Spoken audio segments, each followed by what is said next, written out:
Hey, hey, we're live, and the next round of Title Tuesday is about to start.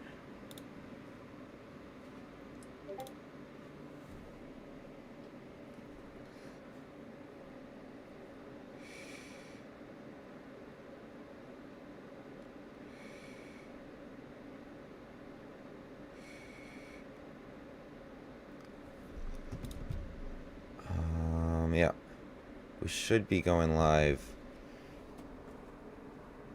Sorry, we should be getting the next round momentarily. I missed the first round barely. My apologies. So I got a 0-point bye, but we'll be getting a lot of other games. 10 more, in fact, against some of the best players in the world.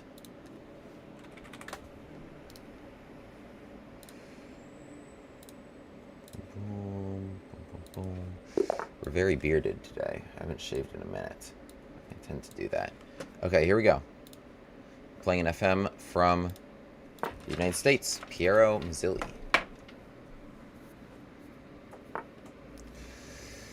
Facing a Jobava London.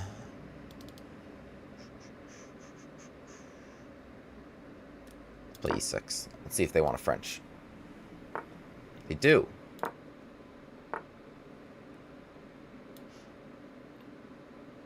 Let's play this funny line knight g8, where the knight can come into f5. It is indeed a funny line.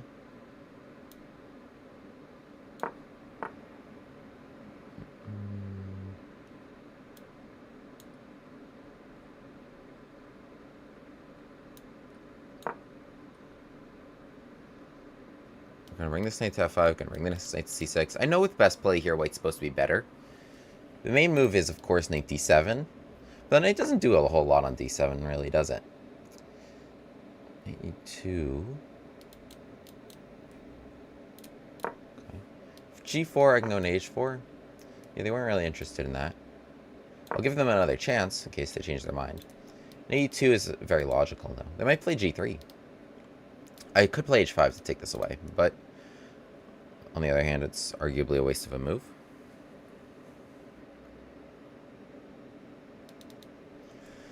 How will I proceed here? Maybe b6, bishop a6, or does my queen want the b6 square? Kind of depends how white carries on. Queen b6, I can't. Oh, they played g4. Okay. Really? Playing with fire. If I trade and check king out, it's probably forced. I could play this move h5, obliging g... Well, g5 might happen and my queen might get boxed in. Okay, let's go take, check. Bishop d2, I can take it, so they go king f2. And here I wanted f6, and to try to open it onto their king. Let's see if we can open it onto the king. I think they might have wanted g5, which really boxes me in. But f6 came first. So they're hoping to hide behind a wall of pawns, but let's see if we can chip away at this and just... If, like, let's say we open the f-file, then the king is just exposed. Otherwise, it looked really pretty. I think g3 instead of g4. I think they were just... Yeah, I don't know. Do I want to take with the queen?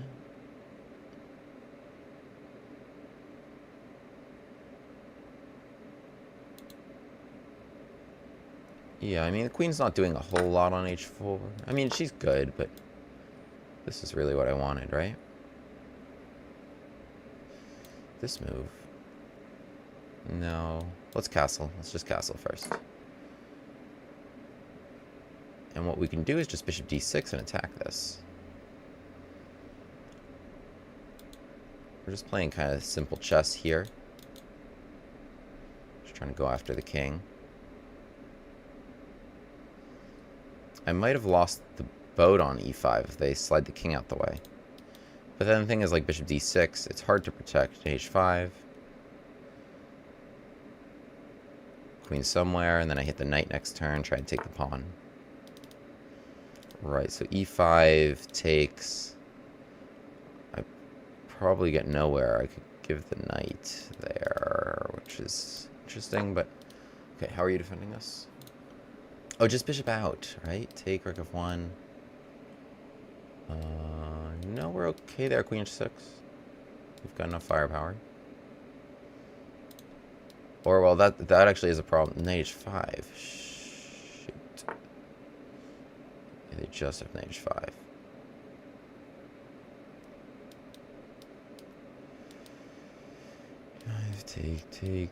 Take. It is playable, and then grab d4. Honestly, I can't just sit here. I gotta do something. So I think we're gonna sacrifice that. Allow knight h5.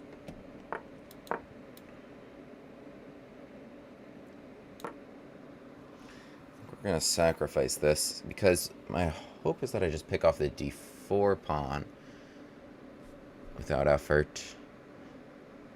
Right? You can imagine that once we trade here,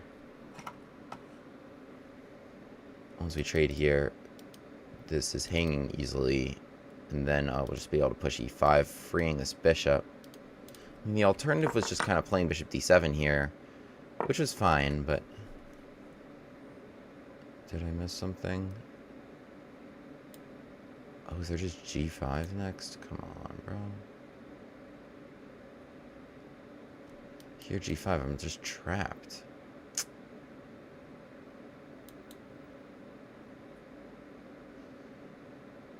No, I was dumb. Here, g5. I can't even give the queen because queen takes and h7 hangs. Take, check, nothing.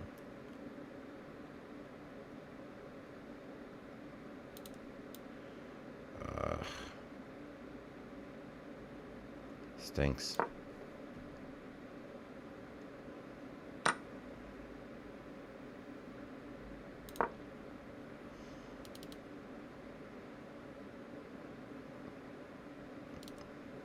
It is nice I had that. Probably not nice enough.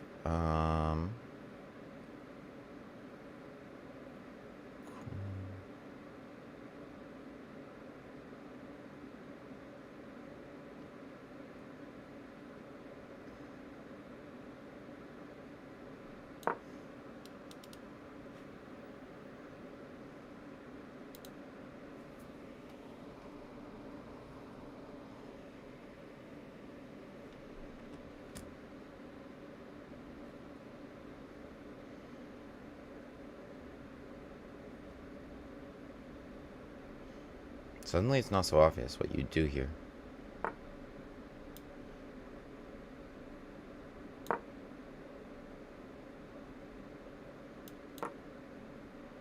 Oh, no, there's knight f6. Shoot, I went to the wrong square with my queen. There's knight f6 check.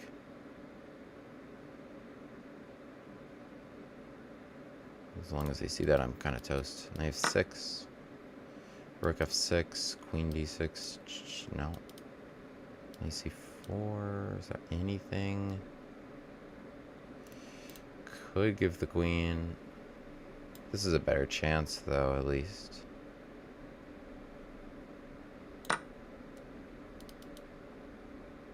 Could have given the queen there. Bishop d5 I had at the end, right?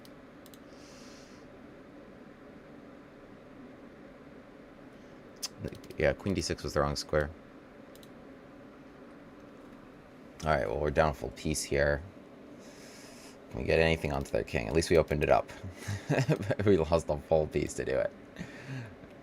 There's some pretty obvious ideas for me. They gotta take them away.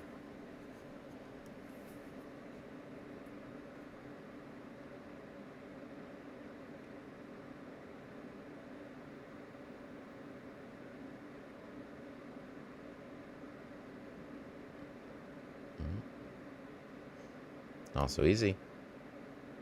Time's a ticking. Time is ticking. Oh. That's what they wanted?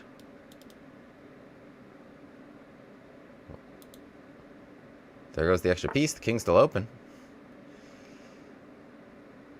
Queen b3, right?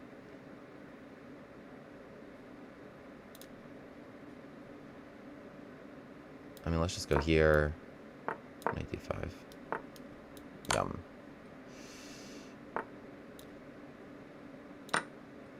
Success.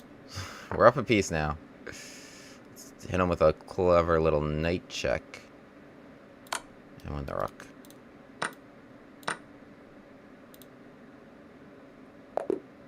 GG.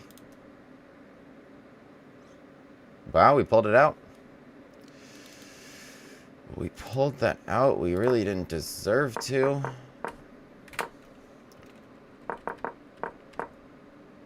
This was a big mistake. Look at that.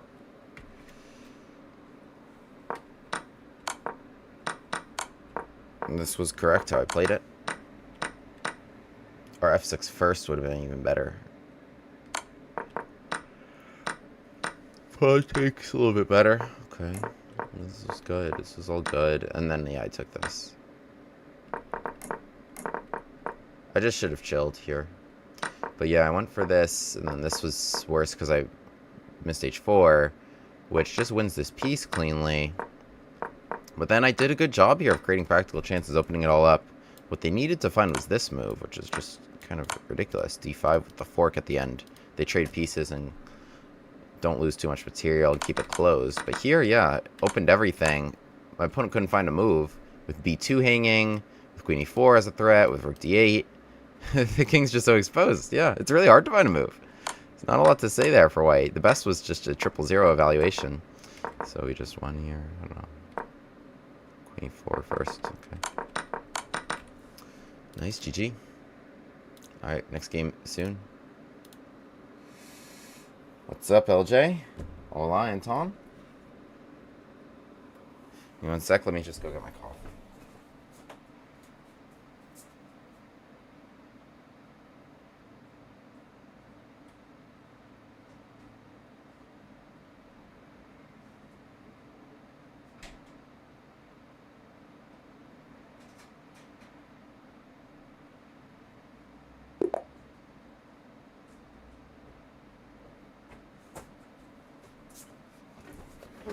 Oh, we're back. Okay. We're playing GM from Hungary. Easy money with the Von Hennig Gambit. Let's go. Oh, you're prepped for the Von Hennig? I don't think so. B5. An early B5. Alright, this is an idea, but I'm just going to go here. Bishop takes F7 is also an idea. But not quite worth it. This has pros and cons. Con, you can't really castle. Pro, you can throw that in at some moment. Ah, including this moment.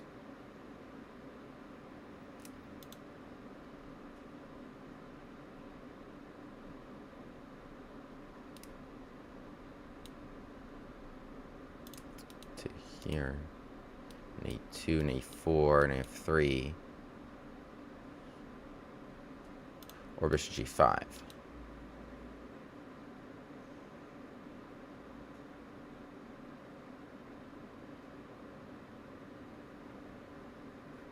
Let's just give the pawn. Let's just give the pawn. Like so.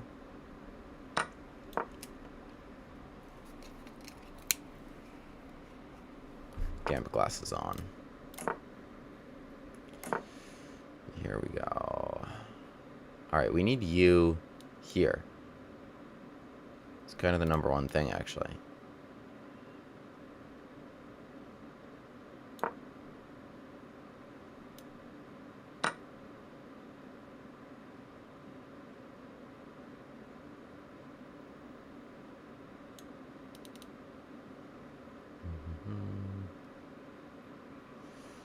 If we pull back, cb2, bishop b2, there's no compensation to go bishop b2. The thing is, take actually bishop a6. Oh wait, actually no, that's fine. Here, yeah, they didn't want that anyway.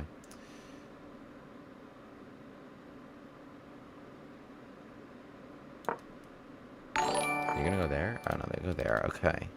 Okay, okay. Wait, we're cooking. We're cooking. Do we just want this to not deal with bishop a6? Like queen e1, bishop a6. How do I deal with that? H4, take.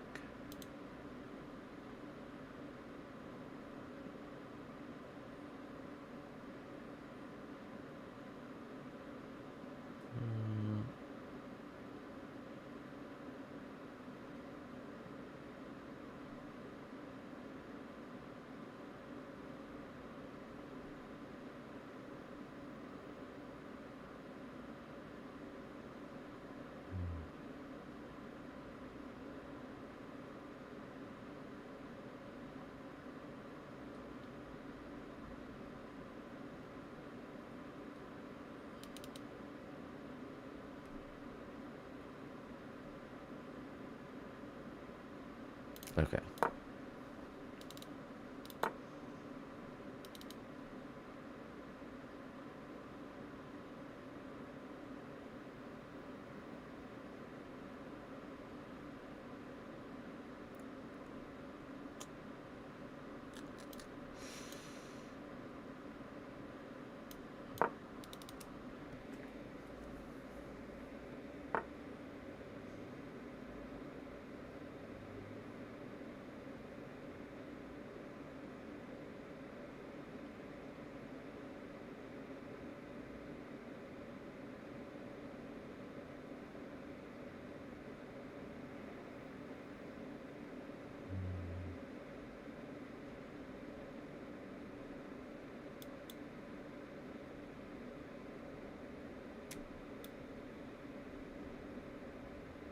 Yeah, well, the sacrifice I wanted to wasn't going to work. It was going to take it.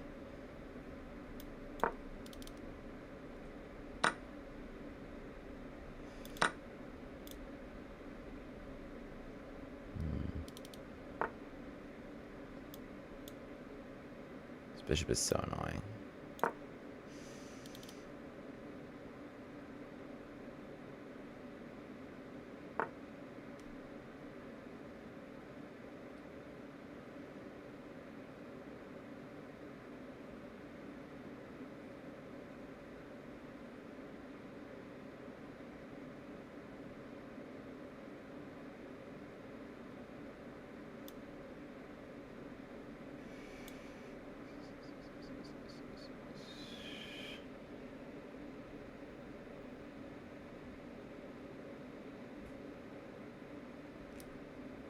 I don't know, let's just give it a shot.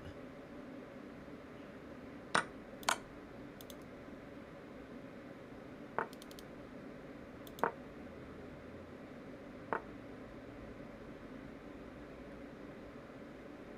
don't even know what I was thinking about here. Ugh. No, this was bad. This was not well done at all. Okay. That was really bad. Okay, next one better. Excuse me one moment.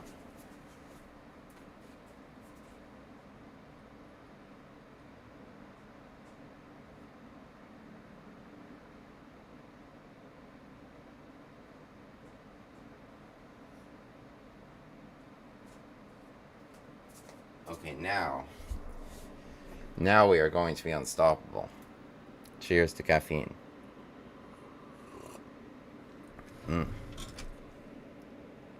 Should have had some of that.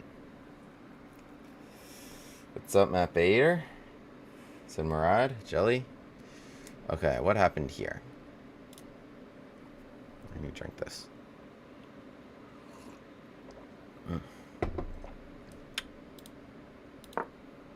Caro.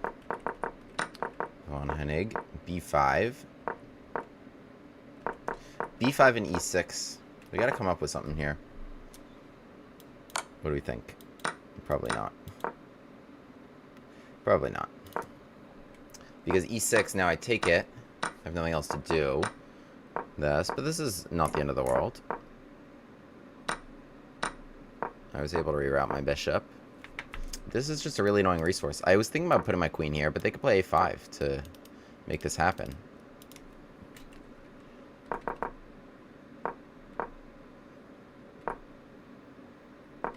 Yeah, my opponent was playing all the top engine moves. This bishop a6 resource that they have now is very annoying.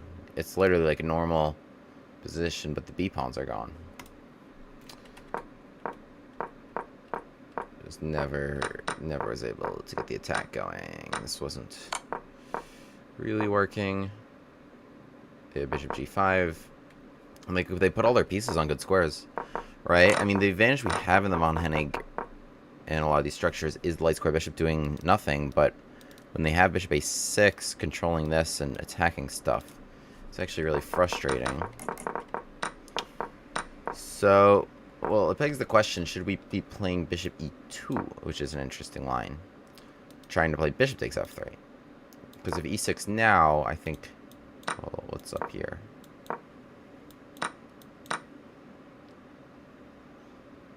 This is playable, apparently. Why was it not with the bishop here? I guess it's just easier to put the bishop back on d3. And if they grab this, leave native 3, and you can put the bishop back on d3 like normal.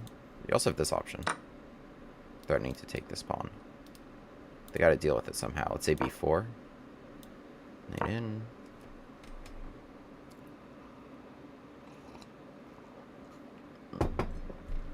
Yeah, the bishop has trouble rerouting here, or at least there was bishop a6 as a resource that was very frustrating. What's up, Kazing? Yes, I met your buddy Stone at the National Chess Congress this past weekend. The National Chess Congress in Philadelphia, which was a great tournament.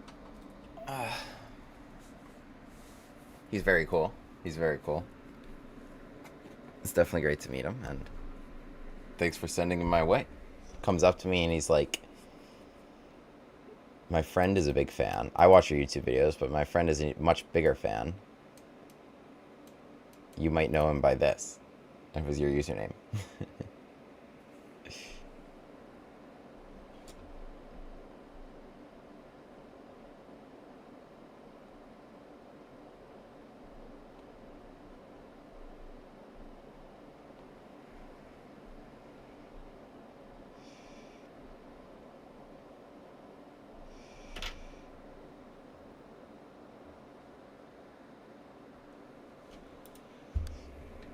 Alright, next round will start soon.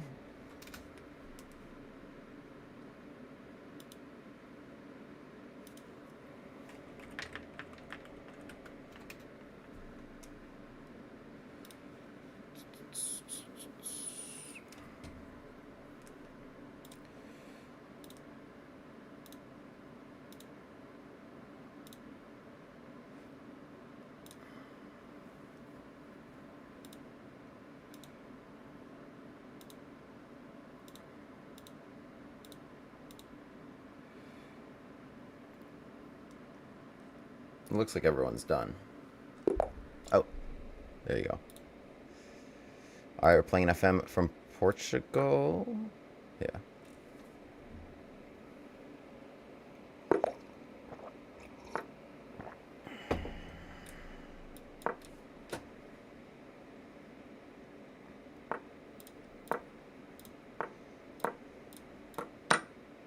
I like this line.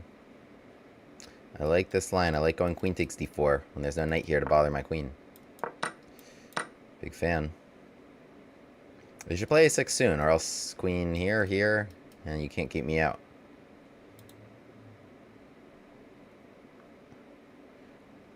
They could have played it either for the last couple of moves. Wow. They choose to play with fire. They have rook c8. But, like, that forces you back.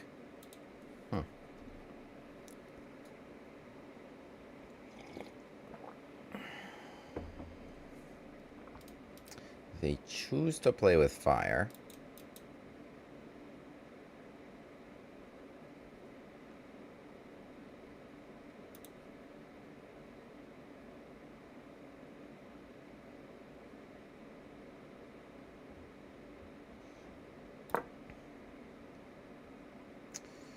E3 had a case as well for it. Oh, no. If I recapture queen a5 and then my knight... This is hanging because my knight's gone.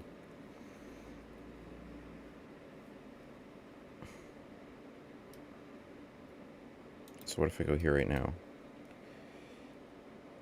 Queen d7 forced. Oh, wait, we're good. This is mate, by the way. That's checkmate. I mean, I got lucky I had this. I was like, I thought... At first I thought I couldn't do it. Okay. I could go knight c7 and trade queens and take the rook, but then the bishop moves and I probably lose the knight. So I should probably just take this. And a6, obviously, I still have knight c7, so you should deal with that.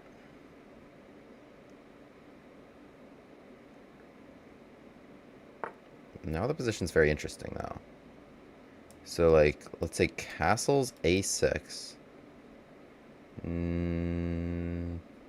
Wanted something fancy, like a rook takes something there. The bishop guards it.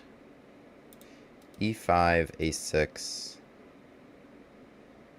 Again, nothing there. Take. Nothing. So, well, we should probably just get out the way of a6. That's kind of lame. Lame, but necessary, yeah. Or just castle and deal with the trade. I'm going to try to keep queens on. Let's try to keep it interesting. But they should be okay developing. I mean, they don't have any, but they should have the opportunity to get some. Oh my god, don't tell me I just got forked on this again. Are you kidding? Oh my goodness, William. How did you let that happen again? 2 times in the same game you got forked along the 5th rank with those pieces there. I deserved that. Oh my gosh. Oh my goodness, bro. Oh, that's not good.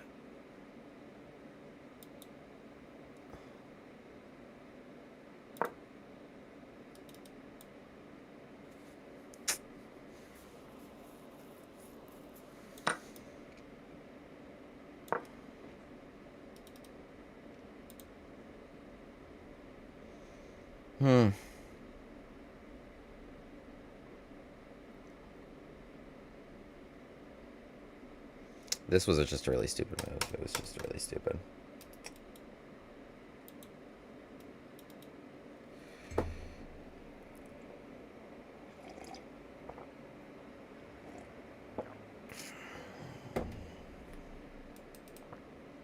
Oh well. Better next time. Opponent's spending a lot of time. They wanted rook a5 as a resource, I guess. Defending this.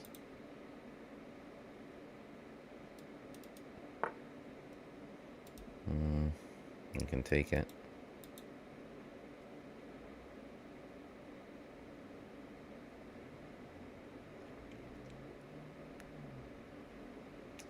How can I cause a problem? This is too slow.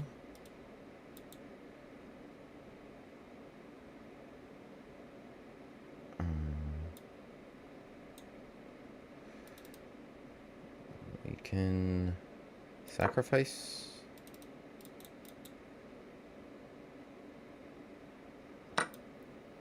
Sacrifice.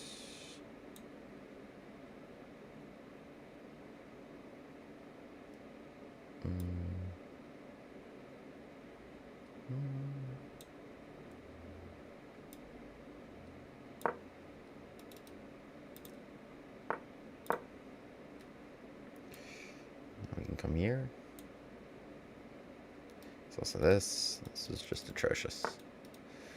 This is honestly just really bad again.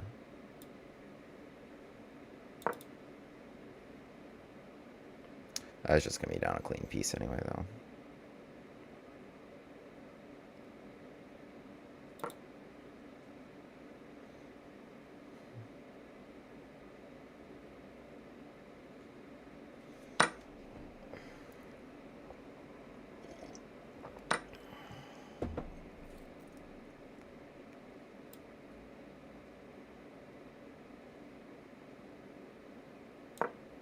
Just queen f4. I can trade queens.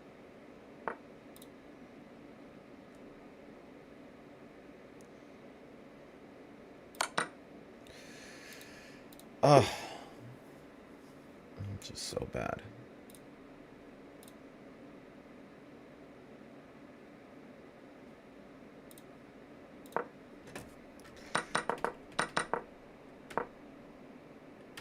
Yeah, this was dumb. Should have gone to e3. And then I got a second lease on life here and just hung.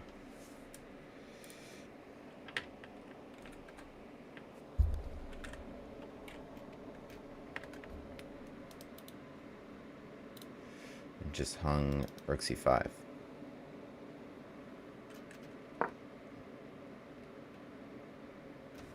Yeah, just something normal like castles. Rook c5, I have rook d5. Otherwise a6, I have here. It's fine. But yeah, just something like this.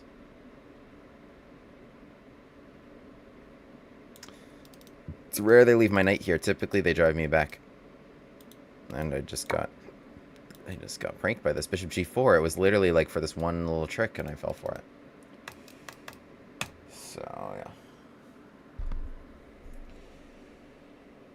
Barbecue skull emoji, drooping rose emoji. That means dead and dead. So I understand it.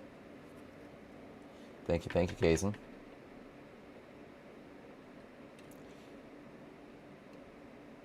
Stone is great. We played our local club. He's way better than I am, but I've snagged a few wins against him by playing your aggressive chess. It's funny. I love it. Take care. Hey, Cloco. Hi, Graif. Your channel is fantastic. I changed my full opening repertoire, but what spicy opening do I play with the London? But first, knight f3. I also love what you do against d4 and a6 c4, but I play Budapest for Jorovitz. Nice. And yes, I do have a full video on that line specifically. Google. Well, first of all, just go to the link tree. If you go to linktr.ee/wgraif, you'll see all the full repertoire there. And with the notation and everything. So, what was I going to add? Chess speaks for itself. Nice. First of all, nice username. Thanks for the follow. Wisdom Laying. Thanks for the follow. Been seeing those pics of Luigi popping up lately. You def had a point. He's in the news again. I do read the actual news sometimes. Some pre-trial motion. He's looking sharp, though. He's looking sharp. I need a shave. It's actually... I've gone like 5 days without shaving. What do we think, chat? Be honest. Be honest. Because I'm going to shave today anyway. I'm, like, going out tonight. So, like, I finally have a reason to. As opposed to at chess tournaments. I was at the National Chess Congress this past weekend in Philadelphia. I did well. I had 4.5 out of 6. I won money. I was 8-0 in the Blitz also. So I won money there too. And what was I going to add? Yeah, I mean, I don't really, like, bring my shaving stuff to, like, a chess tournament for the weekend, you know?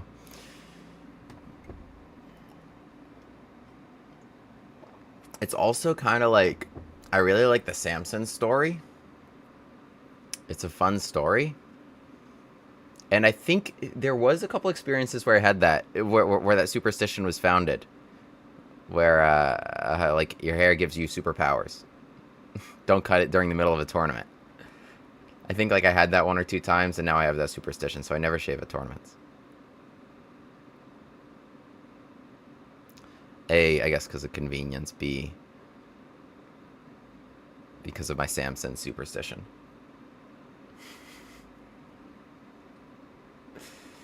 No beard equals chess vibes. Beard equals boxing vibes. I could grow it out, I think. Because this is 5 days. I want to say. Yeah, this is 5 days, no shave.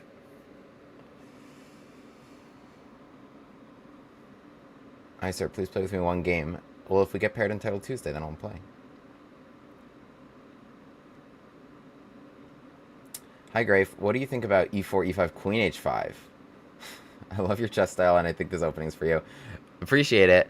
I gotta go with no. I gotta go with no because I think this is pretty easily refuted.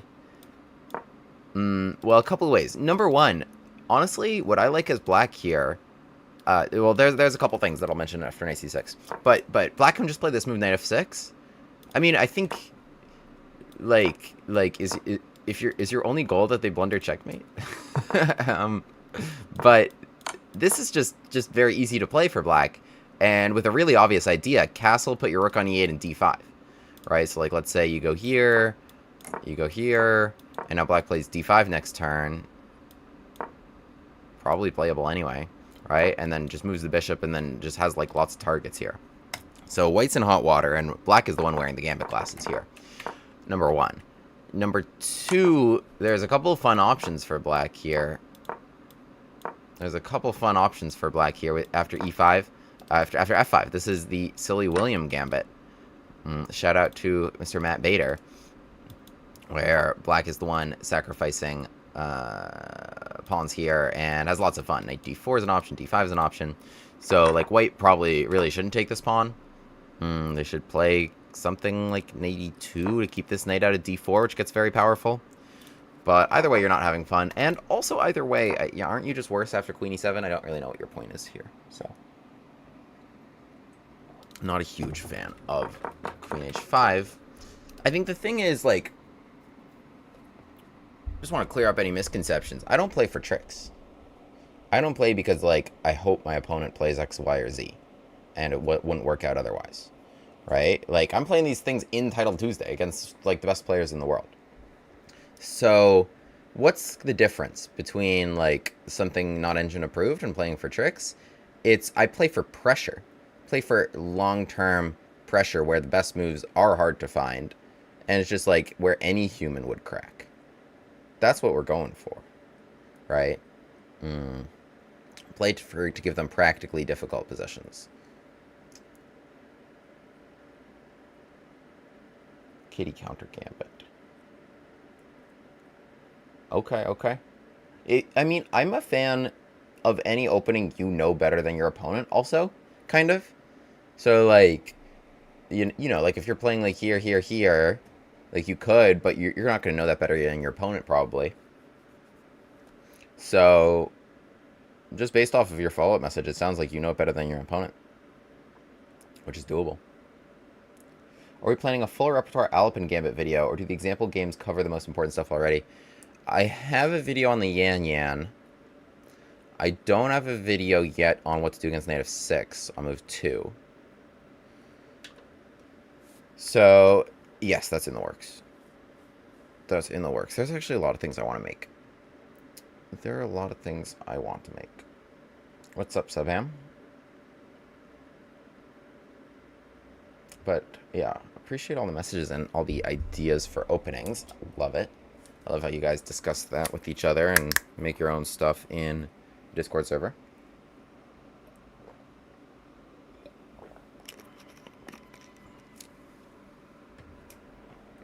Does Queen h5 have a name? Wayward Queen Attack. I'm not really sure about the analysis here. I just kind of know there's a straightforward idea. This is good. I mean, there's nothing else white can do here. They have to take the pawn. This is very playable. I recall, like, the most intimidating line I faced was this and queen g3 themselves, with the idea to go bishop h6. Or rather, it was like bishop e2, taking away knight h5. Then I played rook e8, then they played queen g3. Trying to go here. Then I went like d5. And after e5... Yeah, because they already pulled the queen back, so they have e5 here, which is annoying. So what black should play here is first knight c6. And bishop h6, now bishop f8. Now d5 comes without trouble. And here black has lots of compensation. I don't know, this is also a pretty straightforward thing to do against queen h5. I like this. I don't know what you would call... Oh, this is kitty counter gambit. I see, okay. Then what's this called? Alright, we'll talk more later. FM from Germany in the next round of Tail Tuesday. Greetings from Detmold is their profile picture. Greetings to you, sir.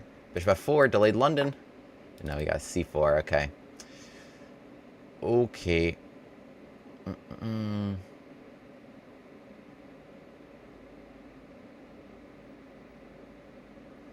What to do.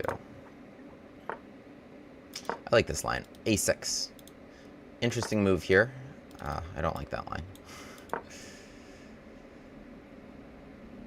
Oh, I was trying to take it in b5. We got to chip away at this pawn. There is an interesting move here. Other than just the boring c takes b6, it's c5. I don't know this too well. But it's not as good engine-wise, but at least it's like a little spicy. And based off of my opponent thinking for a beat after b6, they probably don't know it. But yes, c5, rare idea in like Queen's Gambit decline structures, but it is the only move that makes a6 really like a worthless move. They didn't want to play c takes d5, opening the bishop with pawn takes, and they didn't want to allow dc4 and b5.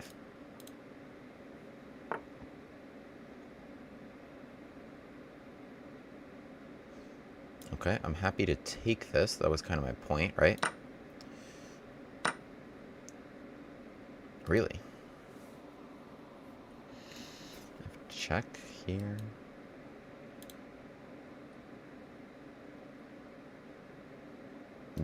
Here and d4 is kind of compelling, honestly. It's always like take bishop g2, bishop c5, knight a4, check. Likewise compelling. This is interesting. Here and just d4, right? Shouldn't that just be really good?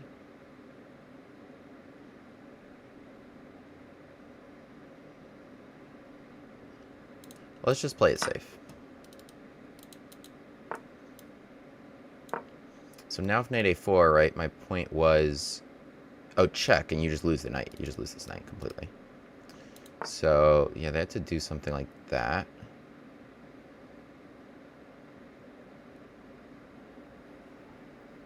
And... Well, e5 now seems like a little harder to achieve.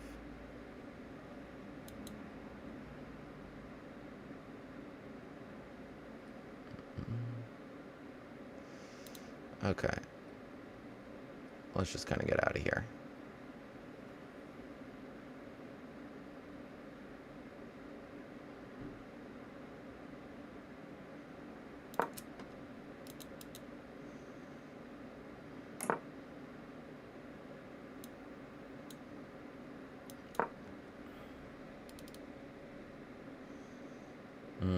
I think I overestimated e3, what that achievement would bring me. Matt Bader super chatted $20. Much appreciated. Good luck. Can't wait for a video on the abstinence. Also working on a spicy new line in the Silly William decline, so there's no escape. Love it. Great stuff. Appreciate you, my man. Appreciate you. Alright, let's get out of here with our queen. Thank you so much for the support. It means a ton. Let's get out of here.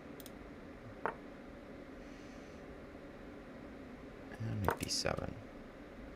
Okay, position's solid enough. Do I just trade everything on the C line? I want to go. There is like knight f5. At any moment I do that. So we'll have to think of some other idea.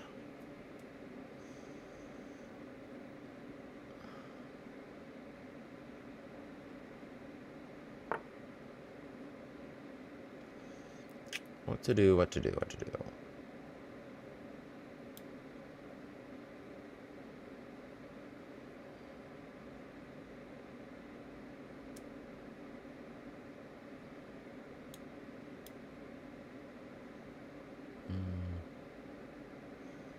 This improves my queen position a little bit.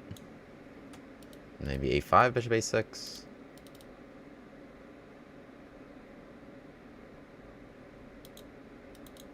You could say no. Okay. This would have been annoying, actually. Do they have anything? I just want a5, honestly. That was my idea. a5. I didn't want to deal with knight b5. e4, maybe we can generate something this way. Bishop a6 is threatened now. You weren't doing anything. e5 was just hard. It just felt like it didn't actually do anything and just gave things to attack. Now they just want to trade stuff. There's not a lot I can do about that.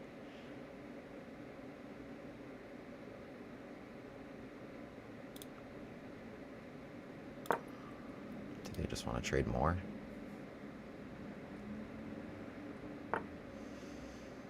Okay.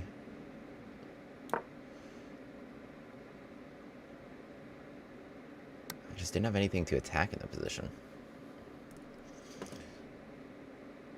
I gotta go with my middle. I'm gonna go where I have an extra pawn. I probably should have played e5 last turn. I mean, honestly, take. Knight somewhere. Yeah, I mean... Well, take knight somewhere now means I have to defend it.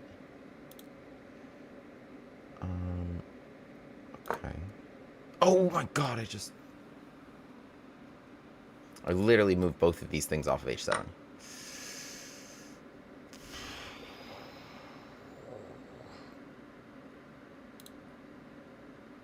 Unbelievable. Unbelievable, William. How did you let that happen?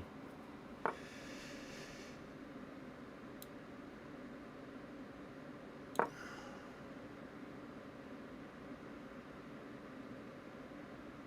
have to defend this. So we're alive.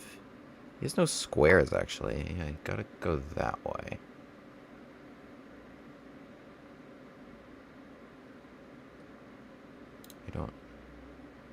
I don't know what to do. That's a square.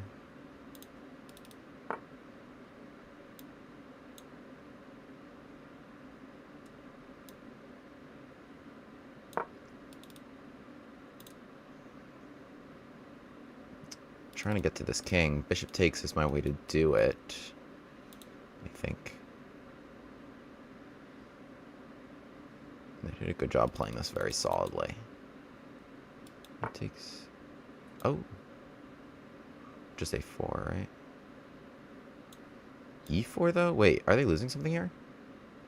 They were trying to threaten bishop a3 with knight this move. But now the queen needs to defend b2 and b5. Well, well, well, how the turntables. They didn't want to make this trade because of the bishop opening there. Ooh. Chat, I think we have turned the tables completely. They haven't the time for this. I will take back. Otherwise, trade, take, check king here. There's no follow-up there.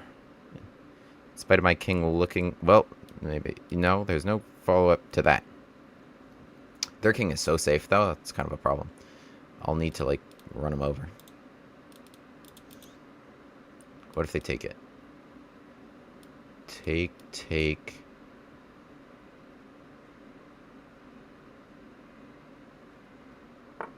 Bishop c8, I think I had there.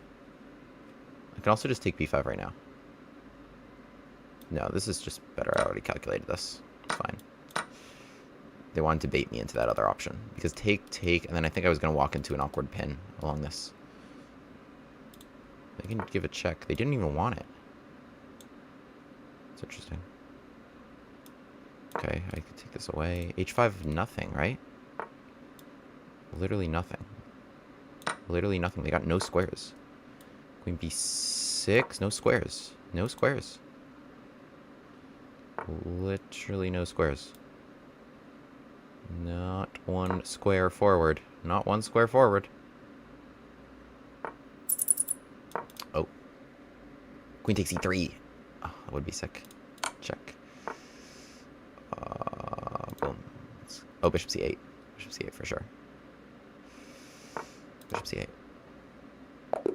Nice. Nice. Okay. Well. I can't believe we won. I feel the caffeine has hit me. I feel like I have so much more energy than I did a few rounds ago. I felt so much more locked in. Lewis Paulson fan. That's good. That's a throwback. I like that username. Let's go, guys. Okay, so my opponent played this c5 line, right? So I play a6 here, which is an interesting idea, trying to take and b5 to either hold your pawn or pester this bishop to get the bishop out in this diagonal, if they won't just take you and get the bishop out in this diagonal. So it is using a move, generally for the sake of this light square bishop, because white doesn't have to take you themselves if unprompted to free you. So in the game, but they play c5, which is a weird sort of option. B6, it hits the pawn right now. So c5 would be a really good move if white could hold this pawn, but I have here a5, and the trick is actually this is not defended yet. If they had developed this bishop, then I would just have a significant space disadvantage here, but they don't have a3 here, so they can't hold this structure because the rook is hanging. So, right, but my point there is that, like, for example, let's say I just did something, and then, like, bishop f4. Now here I'm just worse, because a5 here doesn't yield anything. Oh, wow, okay. Next game already. CM from Turkey? Turkey. Turkey A.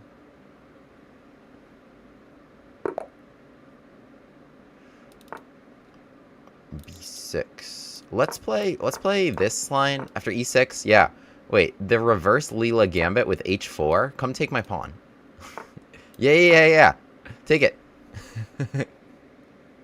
So it's a Leela Gambit. I have a video on this with b3, e5. Bishop b2, knight c6. So my video is for black. It's for black. But here, if they take my pawn, I'm just one move up with h4. Okay, they didn't want it. They didn't want it. In my video, I have e5, but my pawn's on h2 because my video is for black. All right. What do we got here? Could play this categorically useful move, rook h3. Could play a3 to encourage some trades. Bishop g5, also an option. Let's just play this simple move, bishop d2, because I'm probably long castling, so I don't really want pawn c3 to happen. I do want my queen on g4, though. Take, and just knight c3. That's probably just, like, the simplest way to proceed here. Yeah. So these trades free me nicely. I'm looking forward to analyzing after the game a little bit more about h4 as an option. We're just going to play this really simple. Just kind of like knight c3 here, right? Maybe a quick long castle. Let's go knight c3. I think they really want to save this bishop. I'd be surprised if they took it. Yeah. Now, what's up here? Check. Is it annoying? Maybe. I think something interesting is queen e3. Take rook d4. Can we gambit a little bit?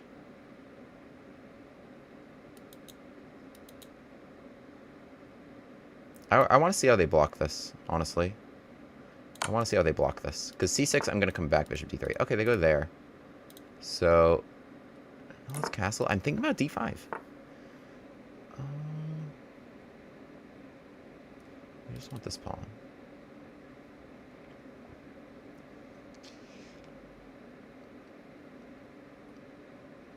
So, well, bishop c4, if they take it, knight e5.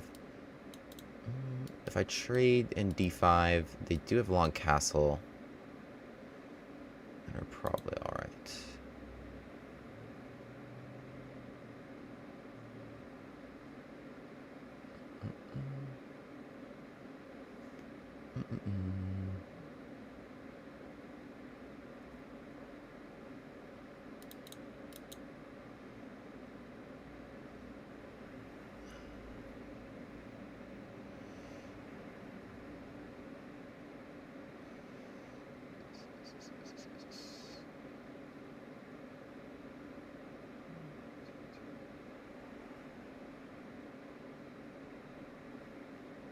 Okay, probably we should take this. And this move seems interesting. Stopping long castling. Daring you to go that way. I wanted to keep that on the board, but I just didn't see the best continuation. Still keeps our king in the middle. They could do this, give a pawn. I think it's playable because they have rook g8 and trying to take this one. That's what I would do if I were black. Otherwise, though, I don't know. Don't hang around in the middle too long. Queen e7 they can play there. They want to tempt fate, don't they? Alright, I mean, I should play this move, right?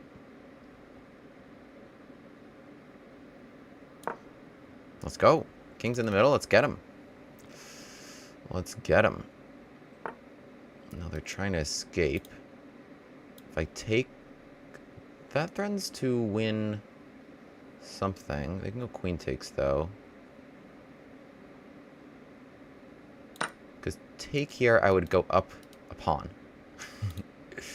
F takes, I can go check. And they can't really block because of trade. So we are keeping them in the middle quite successfully. Queen takes impossible.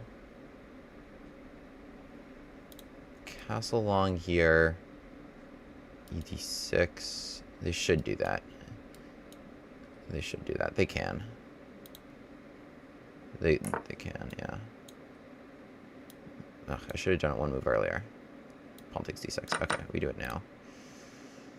Take. They just want the queens off.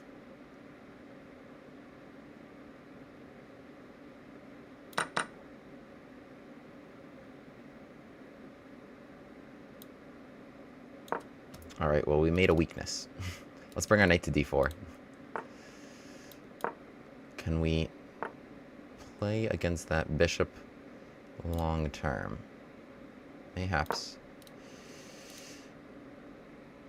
We made a weakness, didn't we? Let's go, come on. We're down way on the clock, though. I would have liked my pawns to be on dark squares, but we can't have it all, can we? He's going to be very pretty. I mean, knight d4, just c3. He's going to be a pretty boy.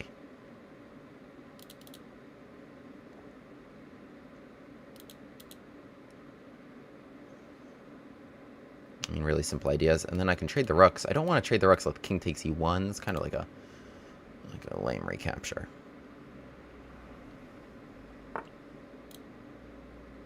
Alright, you can come to a6. It's fine. Knight f5 could be annoying. Well, not if rook e2 is an option. After bishop a6. Alright, let's just get them off the board. F5 could attack these guys, yeah? K6. K5. I mean, I hate to break this up already, but as long as I'm not trapped... That was a pawn. Alright. Gotta watch that too.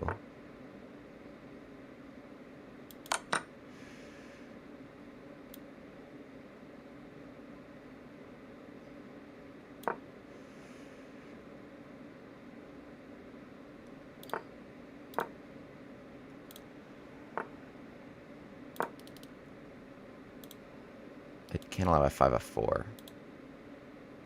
E5, I have g3, it's fine. Oh, I should go there. Obviously. E5 check. I think we reserve check for a moment.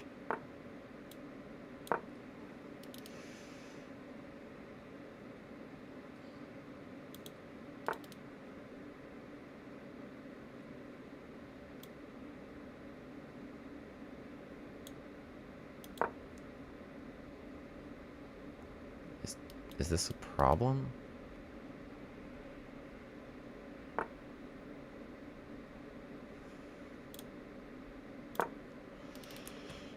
Let's just hold that together and go on this side of the board. Like I said.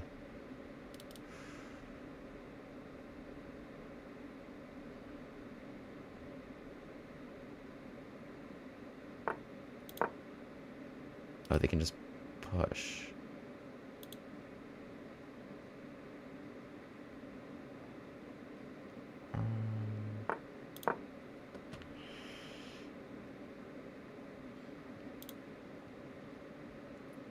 Alright, well, I got their pawns all in light squares. Probably weren't happy about that. I think I have a straightforward maneuvering now. Bring it to A2. And B4.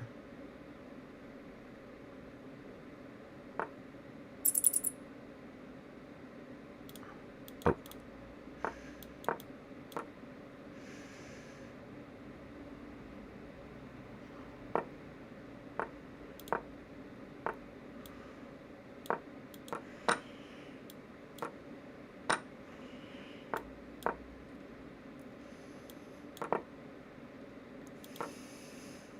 This is winning. I have knight d5.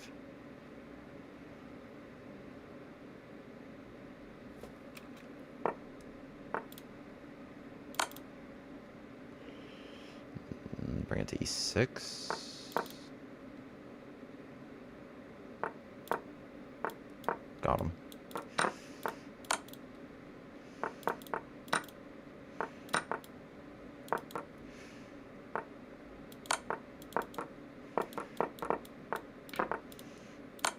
Nice. GG. GG, GG, GG. Ooh, we have to figure that out in tricky fashion. Okay. I want to have a look at that opening.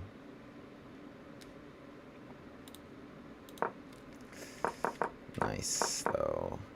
It's totally fine. It's totally playable as a move. I mean, it's not one of, like, the top 3 moves, but it's not so bad. Bishop b4 and e2.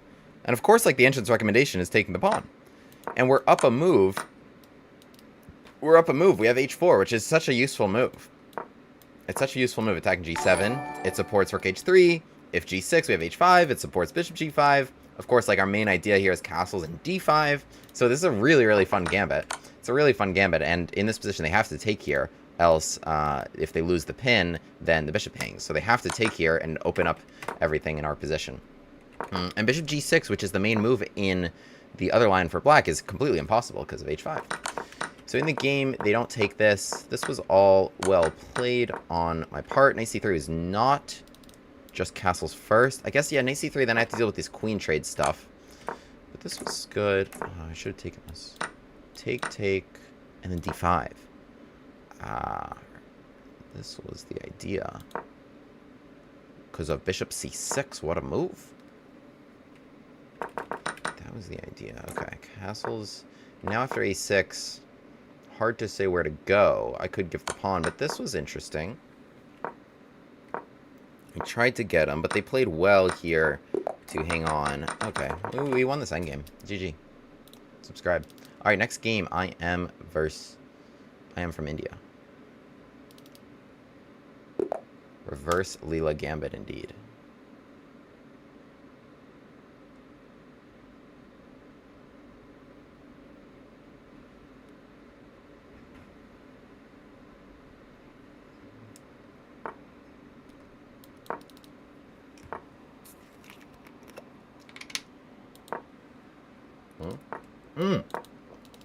Let's go. Let's go. The Graif attack versus the delayed London. Knight d2, very good move. A lot of people just pre-move e3. Here we play g5 anyway, though. We play g5 anyway, as if they'd just done it immediately. If they go here, then they're in trouble. So what they should do is actually take this. I can't take back because knight takes g5 and solves the hit on both their pieces, and I'm just down. So after knight e4, we play gf4. And then their knight should move. And then we take here. And this is covered on my channel.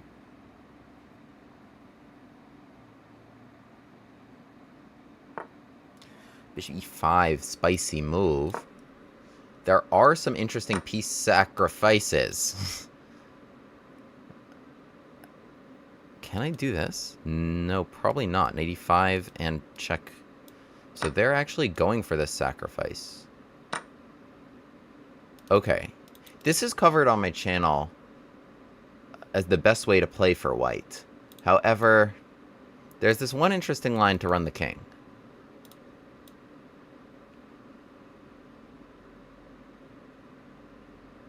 I think it's this. Yeah, we're in the right spot.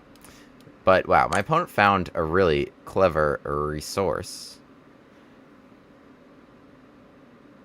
And here, yeah, we run the king. I think. Am I making this up? Knight 7, knight 5. Yeah, we're good. So we go here. Say castle's long. We go king c6. I think we're in the right line. Are we in the right line?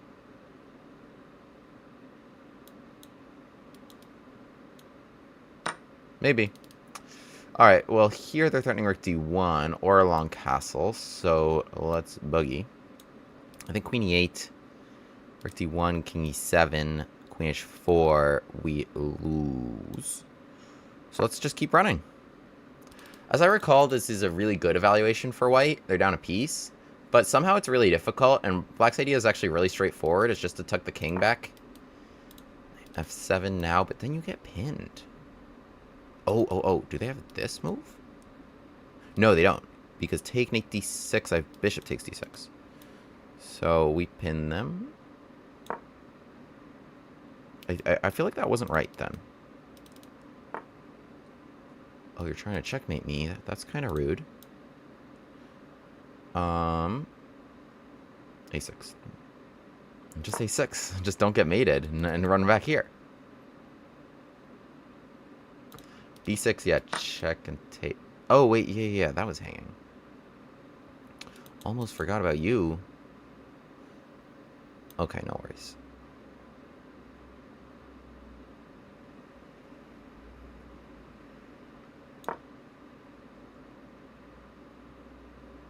Wait, what was I supposed to do against that then?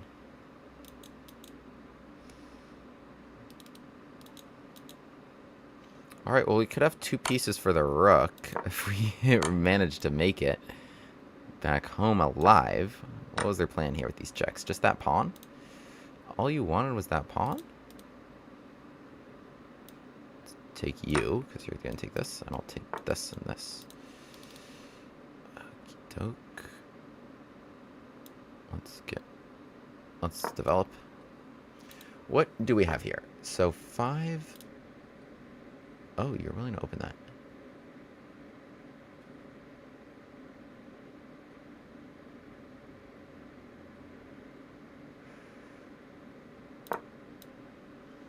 I'm good. We made it all the way back home, but we don't have a lot of pawns. They actually have all 8 of their pawns. So if a bishop and knight for a rook, they have all 8 of their pawns. This is crazy. Yeah, they did this really well. They did this really, really well.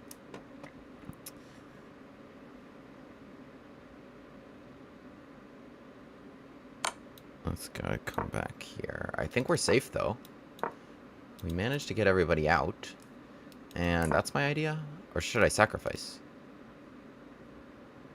I don't think I have a lot to say for the sacrifice. I think, honestly, do they play rook d6? They might.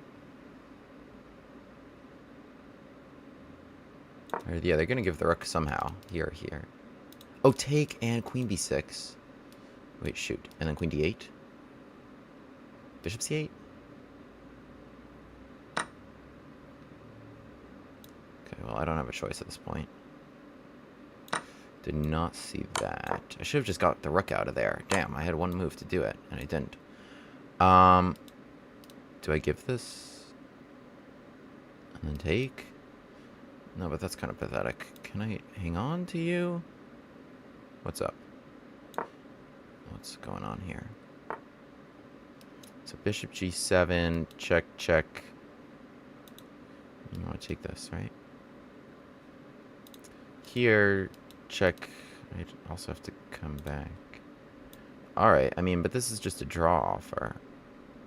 Which I also didn't really want to give.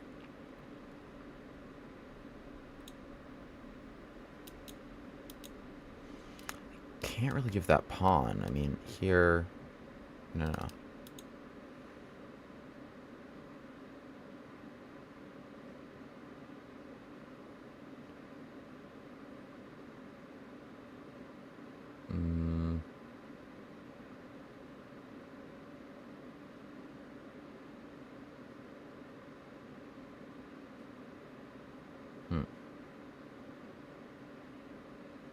I'm not really sure how to play this.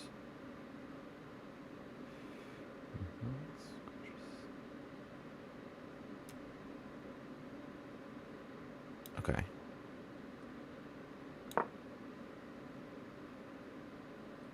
Check here. C6. I just want queen G7. Check here. Rook D1. I have bishop E7 in that position, right? Oh, but then C6. Can I defend with, like, rook A7? They do it now.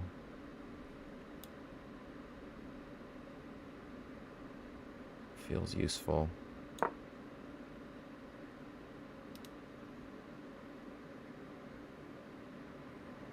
Check rook D8. Then I have bishop takes C5? I do.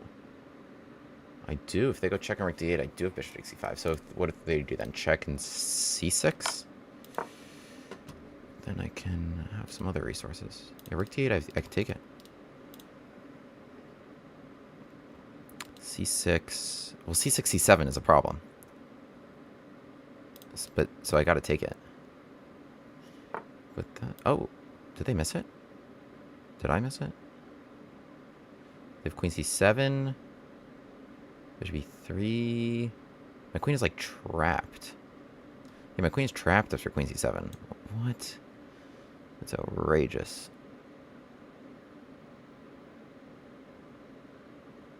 Okay. Oh, I just have no time.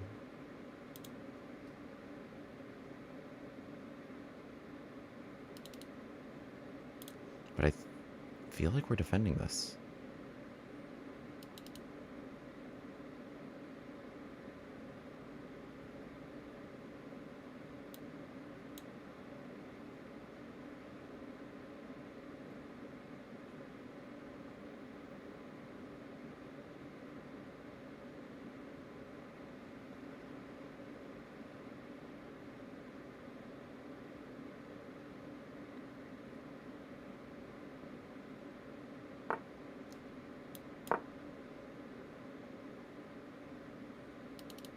Bishop E7 was also playable. So is maybe striking back.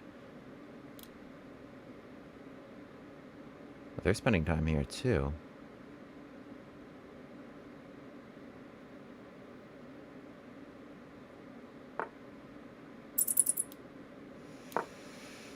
Something, attack something.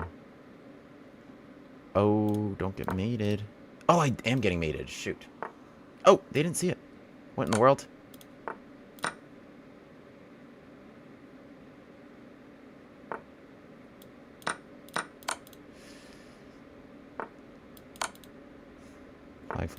Flag. Don't checkmate me. Let me out of my box.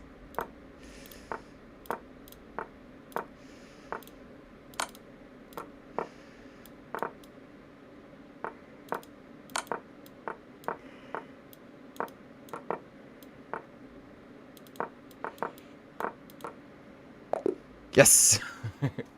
Wow, my opponent was 28-98 before that game. Wow. Wait, but they literally missed in this position. I mean, here, they had me. I was mated. In this position, here, I don't know how to guard mate. I played queen a4 thinking that guarded mate, but it doesn't. You could take it and then take it again. So after all that, I think we both saw a lot of resources in that game. But they played rook d4, and then they never got a chance to take on a6 again. But they played bishop e4, setting up that beautiful pin. What a game! What? Oh, what? Already started the next game. Okay, we gotta go over that later. And I am from Germany. We're on a win streak now, Entitled Tuesday. Glasses on, baby. Glasses on. Let's play this line A2. Alright, they're just playing it real chill. They're just trying to play it real chill. Okay. I could play it with D3 and F4. I like just D4, though. Let's play with D4. They play it like so.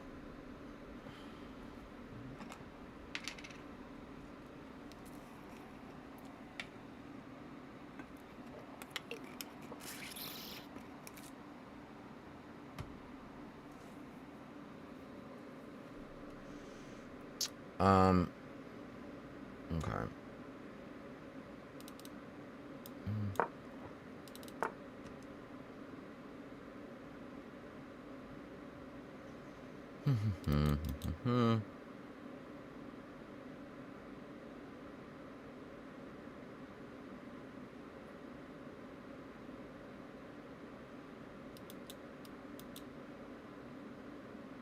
I always kind of thought this was an interesting way to play. I don't know if it's any good. But I always kind of thought, I don't know, these structures. Yeah, because their knight wants to come to c4, right? But then I just said no. Like, what are you going to do about it? Like, no, you're not. Okay. Yeah. That's what I'm talking about. Go back over there. E5 take. Any good reason why not? I also don't think they have many good ideas, but this seems like a good idea. Does close this. Does admittedly close that. Why not? I'll probably have problems along that diagonal. But a pawn's a pawn? Maybe? I mean, like, this is a more appealing move, but okay. Okay, 7 probably. Unless you think you can get away with that. I don't know. What if I just hold my knight? What if I just don't lose the knight? Probably they should go to Rook A7. Do I have... No, I don't really have anything clever. This just invites more problems. Just come back to G2. Okay. What? That had to... What? Why? Really? It's just bait. They just think they can get me along these diagonals. Alright, I'm a fish. I will eat the bait.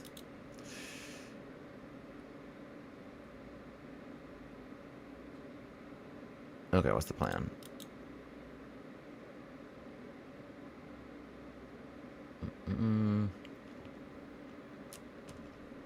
Just gotta bring out our pieces.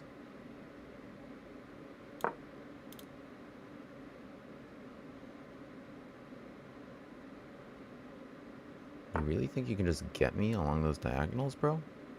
What do you even got? What you got?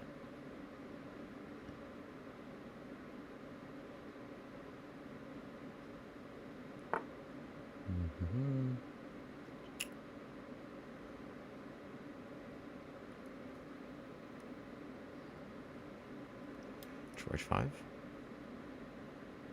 I don't know. Seems like the opposite thing we should be doing with our king. But knight needs a square. I think actually that was a move they wanted anyway. So. Well, anyway, this is fine because actually, let's just get off this.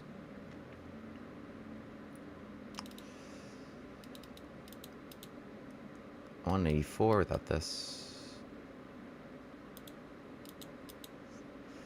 F3, maybe we should play. I don't know. They should have the rook on d8. I don't really know what they're doing. What happens here? Then it opens my bishop. Do you double dog dare me? To take an 4, okay. I accept. I accept. You're there. I think they just blundered. 85, this is check, bro. I don't think they saw that it was check. Also, all my pieces are good. I feel like my pieces are better than their pieces, and I'm the one up in exchange and a pawn, so I'm not really sure here. My king seems fine, untouched by the diagonals of doom. Maybe rook c8 was mouse slut. I meant rook b8. Even so, I thought I was going to take the pawn. Okay, if you insist.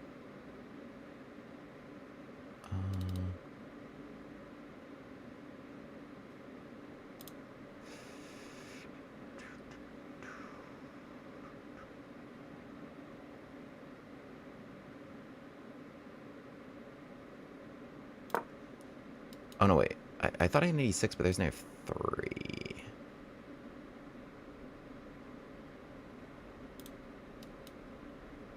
Maybe I just take it and knight e6 there. I don't know why I'm making it so complicated, but bishops... Oh, okay, they didn't even want any of that. They didn't want the smoke. Ooh, what a move! Rook d8, you can't take my bishop. And you don't have your 95 precious resource.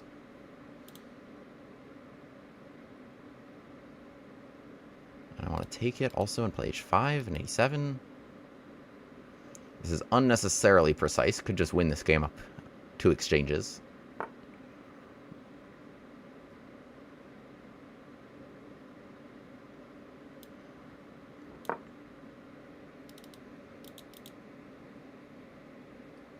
h5 I want. And then taking it. Let's get in there.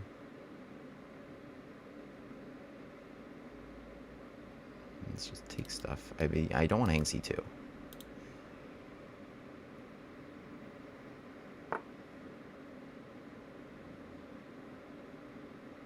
It's just bait, but I accept the bait again.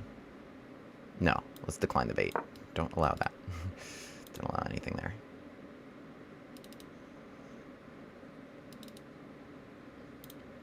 You just gotta make it easy on yourself here with low clock, William. Let's just take it. Oh, and then queen d8 to trade queens is actually a nice, easy resource. Could have done that last turn. Yeah, take. And then this is a practical decision here. Just queen d8 check. Get the queens off the board, even though we lose an exchange. We are up so much material. Still up a rook after losing that exchange. Good defense. Good defense. And another IM goes down as we win. We've won a handful in a row here. We started out really badly. We've started out really badly. But we've won 4 in a row. We've won 4 in a row in Title Tuesday here. What a streak. Start out 1 out of 3. And we had to play defense there. Gambit man became the defense man in that one. Appreciate it. What's up, Bruce Holt? Thank you, everybody. Thank you, y'all. That was a pretty accurate game played. I saw 92.6 accuracy, which is tough to do. But yeah, I mean, we just kind of got a normal Sicilian position. What I like doing often is like when they play this with like b5 and bishop here. Very often I can get like this knight d5 kind of sacrifices. That's kind of what I like doing in this line. Alas, wasn't really the case. It's a weird sort of setup. Engine wants just like take. Is rook e1 even a good move? I mean, it's fine. What am I supposed to do? Take it. a4. Bishop, queen. Okay. In the game. Oh, this move. Spicy.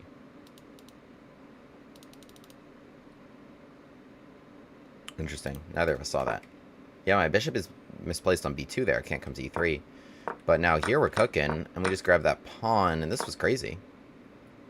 I take it. They should have some compensation. I mean, like, from a practical point of view, like, these diagonals should be tough. These bishops should be good. But I think, yeah, either you commit your rook to d8 or you play f6 here. f6 here makes a lot of sense. You're trying to open it towards my king. This just brought out our pieces. h4 was a really nice move because it brought h2s to our king off of both of these diagonals, right? It was the one safe spot. And now I have h5 I can throw in at some moment. f5, I was just willing to take it in 84 because I think they missed in 85 that this was check. So let's come back. I just ate that. And we continue to actually make some good moves here. Knight c6 was a clever one in particular, with e5 coming, hitting stuff. I had to deal with this pin, my bishop hanging, so my knight can't move. Knight e5 is another problem, with the knight potentially coming here after attacking the queen. So knight c6 was really nice, because we have rook d8 here if the bishop is off of that. e5, so they couldn't trade those bishops. And just, they did a good job here trying to make some problems. Yeah, I think if we took it, then queen g4 was kind of like the concern. And then maybe they've got a lot of problems here, so I was just like, no, you're not coming that way. Now a nice practical decision, just taking the knight and giving that check.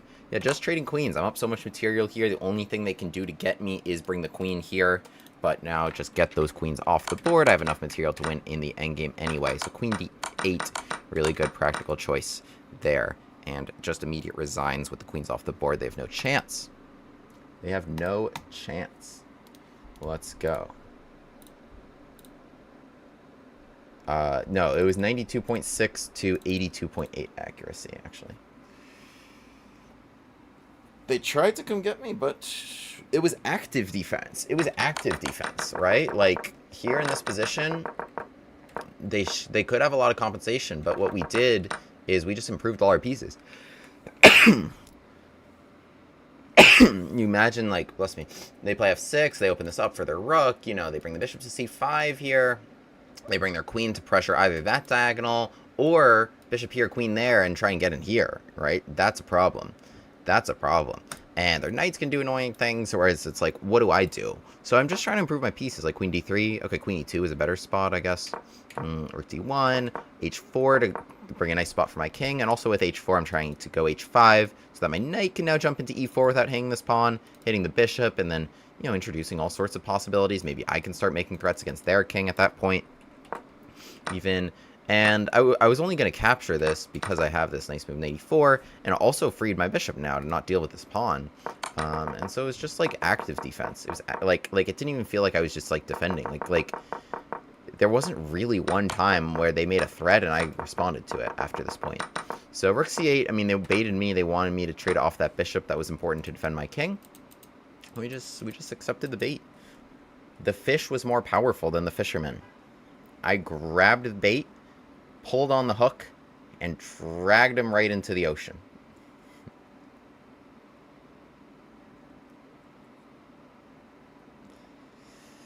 Alright, I think we got a break here until Tuesday, probably the 8th round, as we got 5 out of 8, I want to say.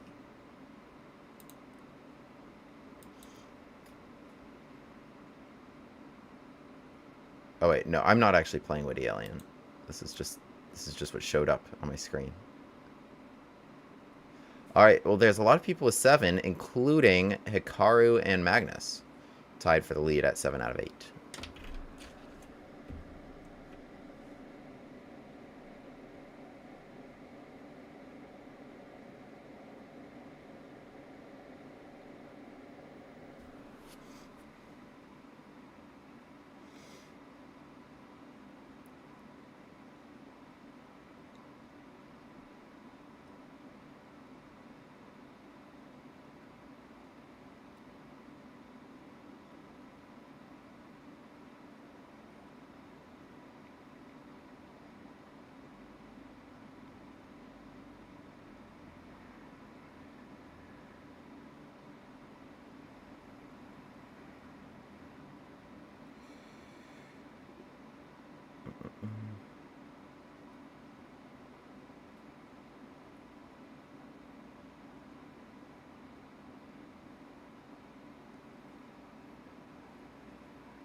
Oh.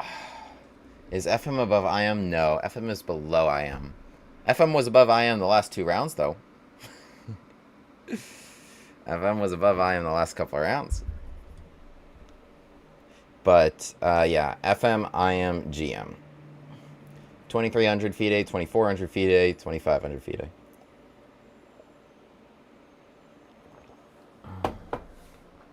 What's up, everybody in the chat? How many years have you played chess? It's been a while. It's been a while. More than 20. I played my first rated tournament I was 5, and I just recently turned 26. So, yeah. And I learned the rules. I was 3 or 4. I was one of those kids, bro. I was one of those kids. And now I was at a tournament this weekend, and I did nothing but play little kids. I don't know the last time I even played someone who was, like, within 15 years of my age. I'm so old for a chess player. It's crazy. When was the last time I played someone within 15 years of me, bro? CM is... Yeah, CM is... Yeah, CM is 22, FIDE, FM 23, IM 24, GM 25. There's other ways to get CM, though. Like, you can do well in, like, a continental tournament and they award it. But the traditional way to get CM is 22 FIDE. FM 23, IM 24 plus norms. GM 2500 plus even harder norms. So... It's sort of crazy, though. Like, there is a big difference between National Master and Candidate Master and FIDE Master and IM and GM. There's a big difference between all of those things, and then GM to the best GMs, and then the best GMs to computers. Huge difference between every single jump I said there. But even to get to CM, or like the lowest of those titles, NM, whatever, or even lower than that, Expert, you're already better than 99.99% of chess players. So it's just like adding one more 9 sort of to your percentile. It might even be higher than that. You're probably at like a few 9s. All right, another IM, another victim. Oh, this guy looks like oh no, he's not a tiny kid. From China. Good luck, sir. What do we got here? What do we got? Let's play an Alpine Gambit. Let's play an Alpine Gambit. Gambit glasses on, baby.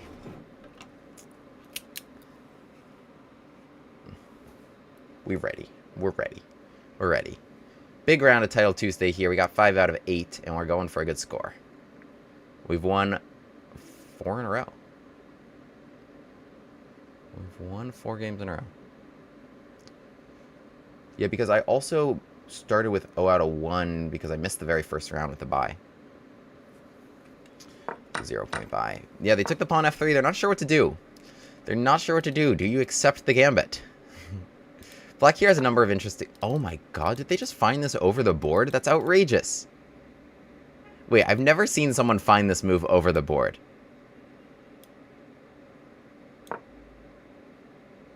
I'll talk more about this later, but this is an outrageous move to find because there's check and take, and then check and here. Wait, to find knight h6 over the board is outrageous. Okay, anyway. G3, queen e4, bishop g2. I could play like that. Thing is, knight c3, I get pinned. But then fe4. If I go here right now, knight f5, long castle, that's playable. So is check here, g3 take, bishop g2, queen back. Also with this. Alright, let's go here, though. And then I was going to castle here. It's just going to castle and get out of this nonsense. You can have this bishop. Eventually, I'll have to take my pawn. Or I'll just take yours now. There's no more queen h4. So they were trying to attack d4 a number of times. But we ended up getting out of there. They brought the knight to f5, but we got out of here, too. Knight c6 was interesting, but I think not the most intimidating. But anyway, I think, like, they're better here after... Yeah, they're just going to accept this pawn.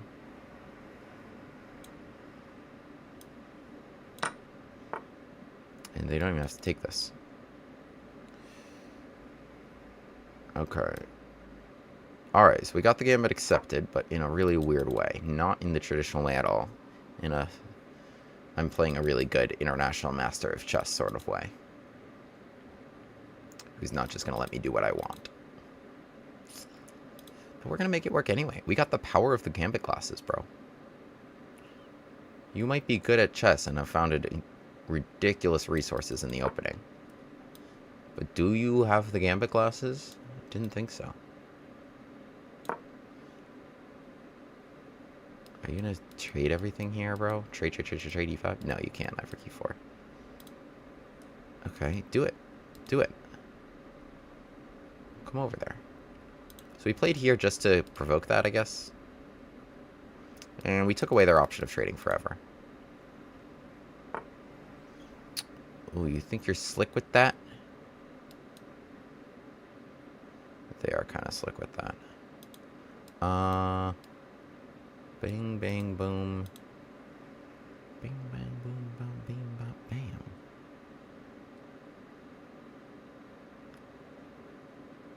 Alright, let's go here. So if you want to trade and here you can. We need 2 and I have 4. Maybe I take that one though.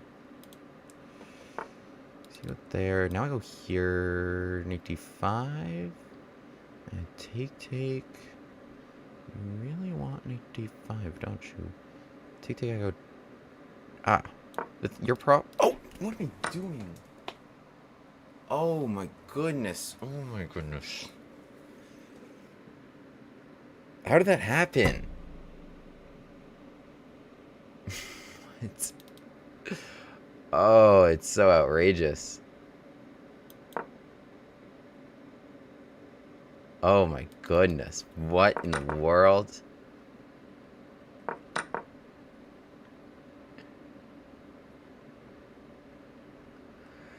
Ah. What? How did I do that?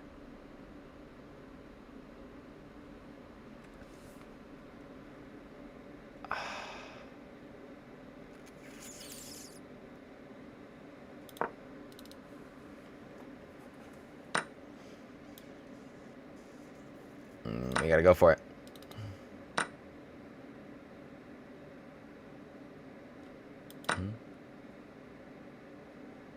Gonna try to go that way.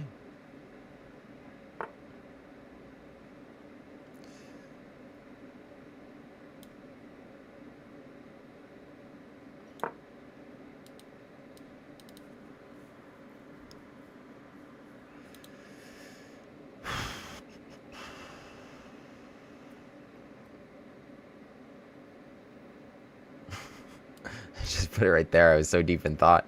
That's crazy. Sadiq, thanks for the sub.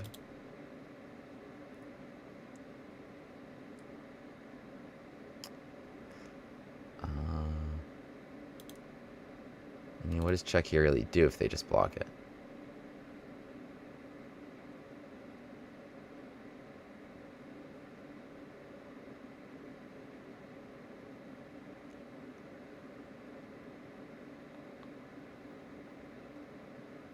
How do we cause problems? Let's bring our rook to g7.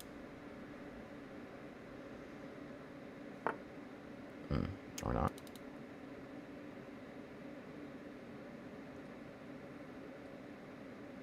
They're kind of controlling all the squares I want to use.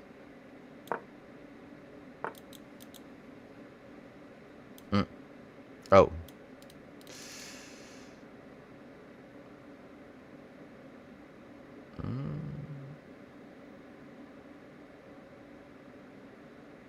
Alright, whatever.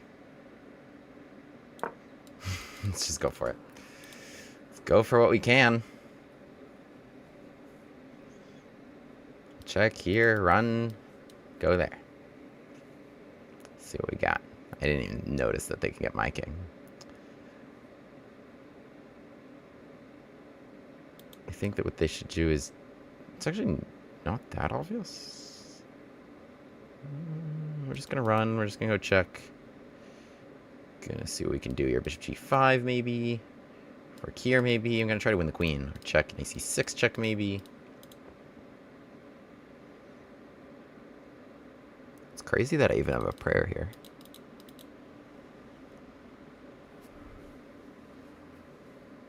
Huh. Okay, wow, they take with the knight. Play that really safe, don't they?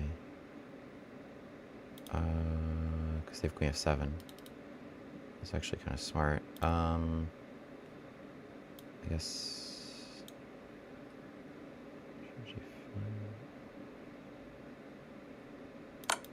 I don't want to deal with queen a3 anymore. So if you go queen f7, I want a resource. This didn't get me anything. It's just block and then more problems. Yeah, actually, that was really smart what they came up with.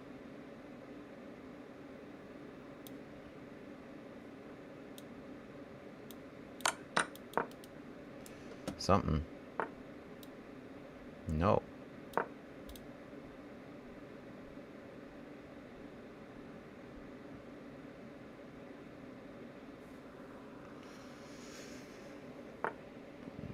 No, stop it. I don't want to trade. Yeah, they can shield the checks if I take and check in the e7.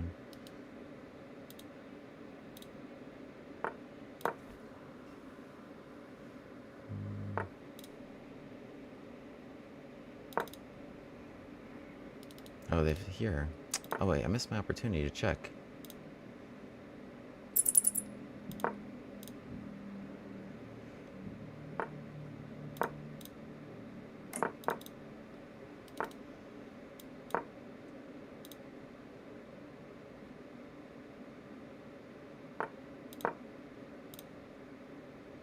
I don't actually have anything here.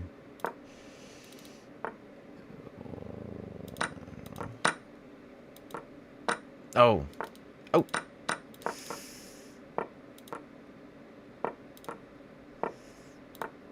Oh my god.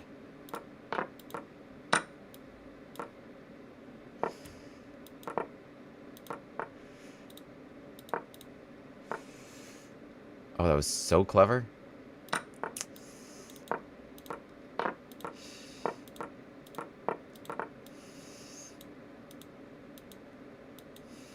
Can't pre-move an illegal move. Oh, what? It was my turn? Oh, it was my turn. Ah. Damn. Okay. They got me. Somehow I didn't think it was my turn. I was like, I thought I could pre-move illegal moves. I was down 8.9 to 4.4 on the clock anyway.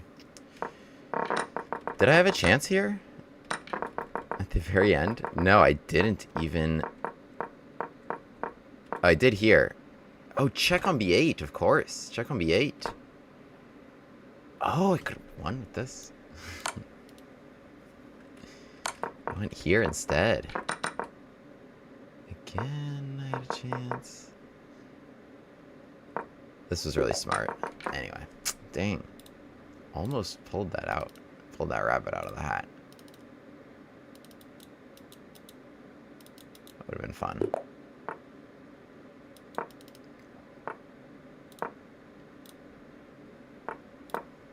Let's go.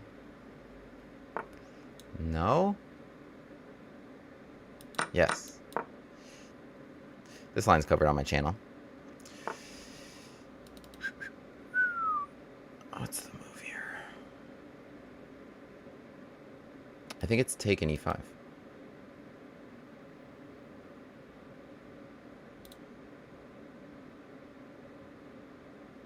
Yes.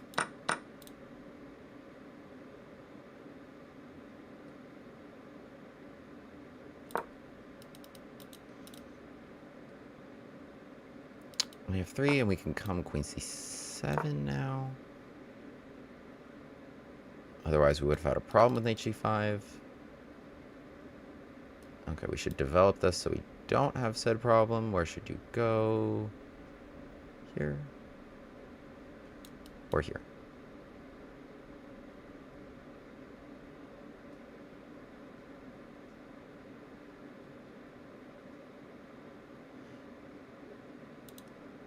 Okay. Well, they're probably playing e4 regardless.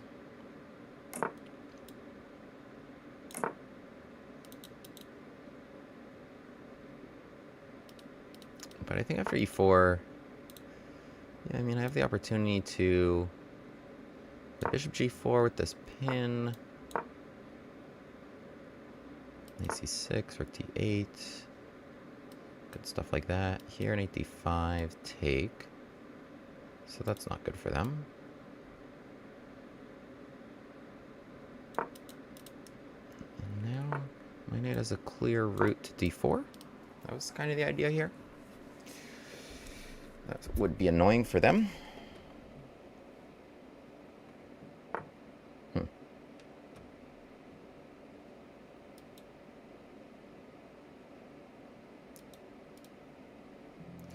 think the problem is knight d5.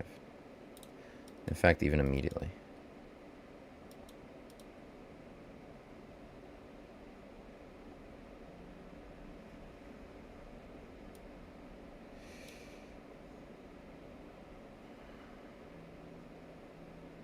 Yeah, I think as tempting...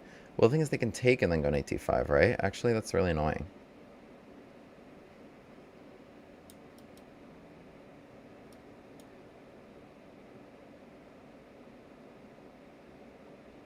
Alright, whatever. YOLO. I was on the internet a lot in 2011. Not so much these days. So YOLO.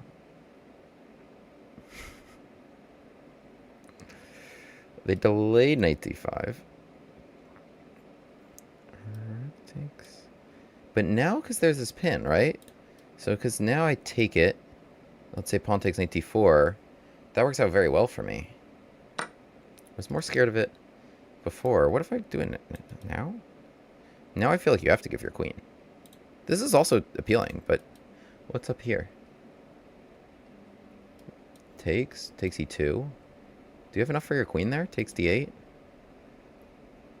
Maybe you do. Because you have that annoying recapture like that. So let's say knight d4, take e2, take d8. Yeah, somehow that really works out for them. Takes knight de2. They have a rook and 3 pieces for the queen, and then they're able to shield here. That's absurd. Okay. I have to recapture then. Damn, did they really calculate all that? Takes d8 with the tempo on it. So now knight d4, now their knight is free.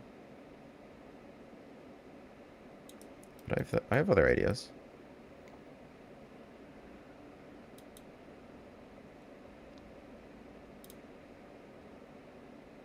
Like knight h2, right? That's what they're going to do. Rook d6, knight d5.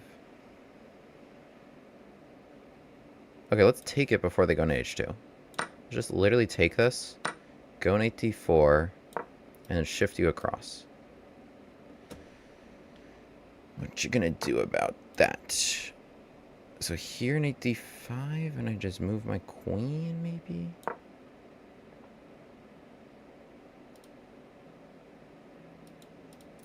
d5, queen here? Somewhere? My idea is pretty obvious. How do you get out the way? What you gonna do about it? If you go here, I come check and I come back.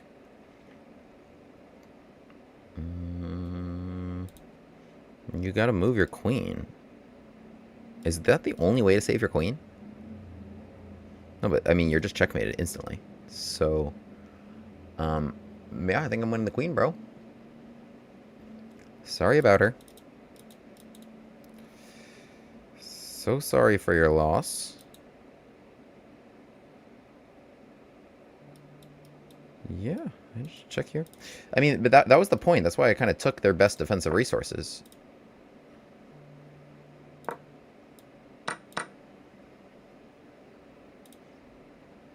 Okay. Well, I've got a queen and 2 pawns for a rook and a bishop. That seems like a pretty good haul. They do have a pretty knight, but I have the same pretty knight. You know what I have that they didn't? G and H pawns. That shielded my king from rooks. Yeah, I think we got him. I think we played that well. In spite of those lines kind of working out for them, we just found one that worked out for us. The first things I was calculating were not working. So we just had to try again. Yeah, I want to go check. And then, I mean, if I can force that king there, then, I mean, like, that's an idea. It's certainly an idea. I think rook h1, right, is what I expected. And like that, just so, you know, you've got somebody to that flank of the king. Rook g1. Well, I have an 82 here, but it's maybe not so annoying. I think we should just do something normal, honestly. Is queen h4 a good move? Let's just do something normal. Rook c1's not even playable. I can trade and check. Don't hang an 87. My queen just needs to watch that. Queen h4 was a good move. It's still a good move. Part of the point is now f3. I can take the bishop and rook c2. That's what I was thinking about. So we're using everybody. Again, I'm eyeing an 87. They just blundered this. Still eyeing an 87, but this is check. That wasn't why they lost. This is completely lost, though. It's completely lost, because you can't guard this. f3, I take it, and rook c2. Taking a rook c2 is a good idea regardless. Otherwise, I have also queen c4 check, with the king having no good squares. So, we got him. We got him. Wow. Somehow I feel like when I actually focus, like when I've had my coffee and such, it's not that hard. against 2800 IMs. I don't know. I don't know. Sometimes we just got them. So here, yeah, c5. I give this on my channel. So 2a6. I give a full repertoire on 2a6. You should check it out. The main line I cover is knight c3, which is most common, of course. It seems to stop the one idea of b5 and the next move of white, almost always after c4 anyway. And d5 is what they usually do. And here we trick them into one of the poor versions of the Banco, the knight takes b5 line. G6 is the main line in the Banco here, but E6 is what I give on my channel with a lot of ways for a white to go wrong. In the game, knight f3, which is also covered, and just d5 here with pleasant position for black. I take it first, so it wanted... do it. Oh, I do cover this. And take c4. So we get the pawn actually all the way to e4. As opposed to in the game here, I had this exact position, but with the pawn e7. With the pawn e4, I understand the point that you can attack along this diagonal. In the game, I took it. So we just kind of have an equal position here. Oh, they have a really spicy option. Because f7 is hit here, and I can't castle to defend it. My bishop's still on f8. So they actually have this move, queen b3. Crazy move. Hitting f7. If I go queen c7, okay. It's just like a minor concession. But takes, and just some wild pandemonium on the board. The engine evaluates this to approximate equality.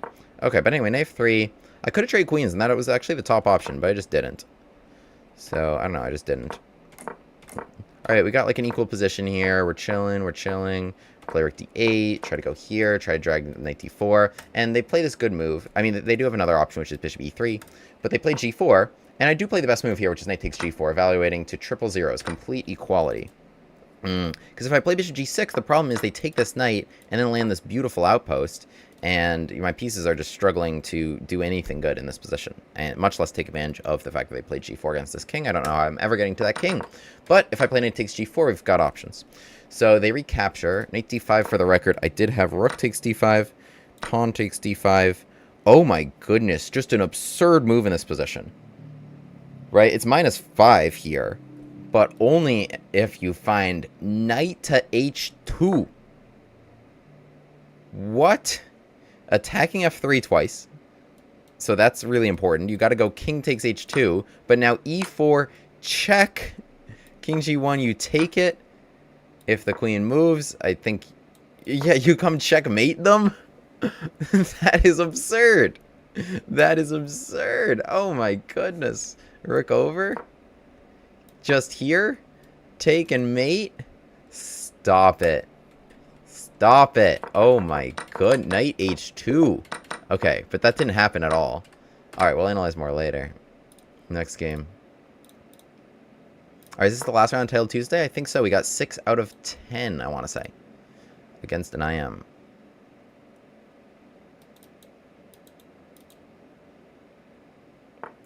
Oh, wait.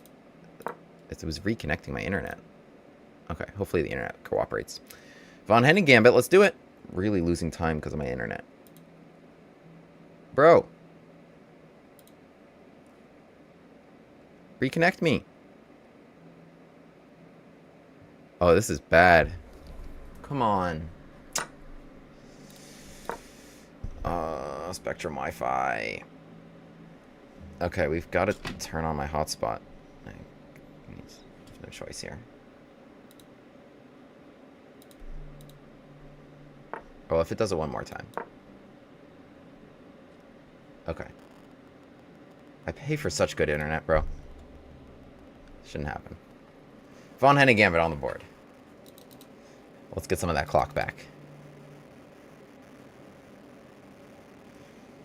What's up, everyone in chat? Gambit glasses on, indeed. Von Hennig on the board in the last round of Title Tuesday for 7 out of 11, which is always the target score. I think one time I've had 7.5, though.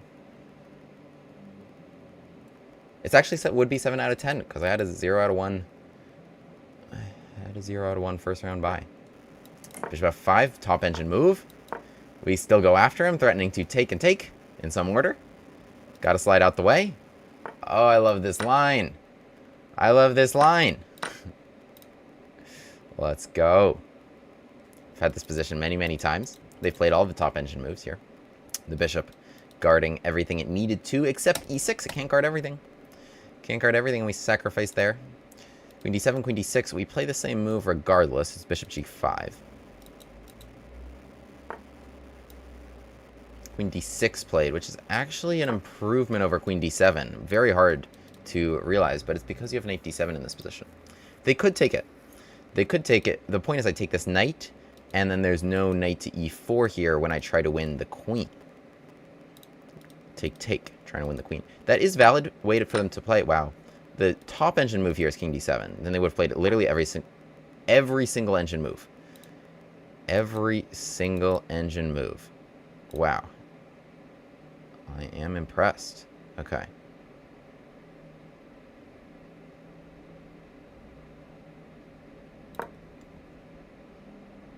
I actually don't know beyond this. This never happens. That's, wow. Very, very tough to find.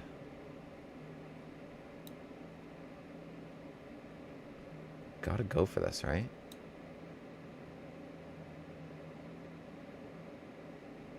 Gotta go for this. Check block. Here block. Take knight takes we're just gonna do. I mean, the more logical thing to do there was just bring the rook in. Knight takes, knight c6. I want like rook e1 and to use the e7 square somehow. Oh. Interesting. What's your point? Oh, and here. Okay, if I take... I still have to guard this mate threat. Ah, but I can take and go bishop g3. Or even the immediate bishop g3, actually, is probably more annoying for you. Because now if you take it, I go take double check, and I don't allow the convenient knight takes e6 recapture. Do you want to check again? I'll probably play king h1. I don't want to draw. Because I could have taken, and then here, I guess bishop h5 they would have played. I also had this move. Maybe that was actually even better. I actually have a lot of resources here. Okay, they do go for that. I understand why. Where are you going with your king? You can't go there. That's like gonna be mate, almost. Almost? Not clear. So, there, but then... Okay, hang on a sec. Hang on a second.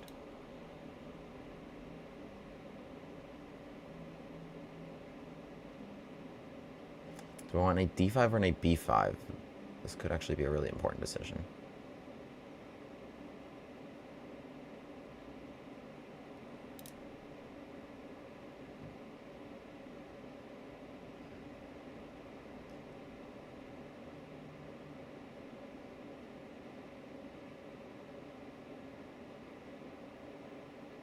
Alright, screw it. Let's go here.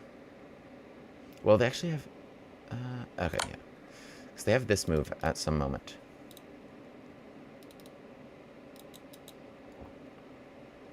This actually could be infinite checks.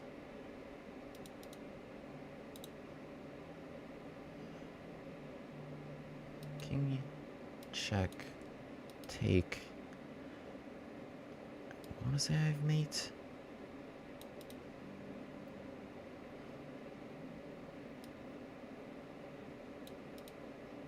Maybe just CB7 there. No, I can't.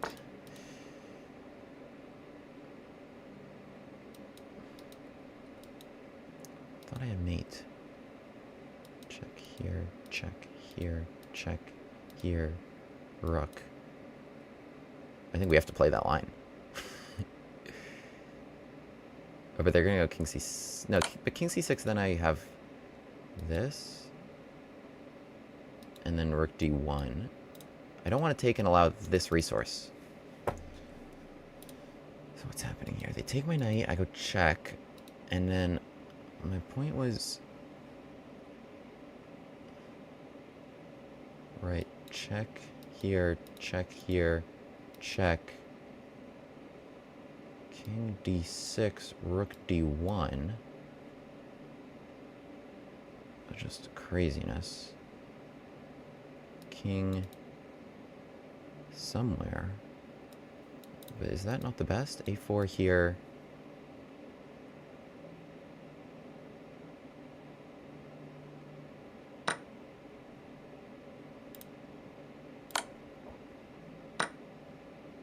Oh.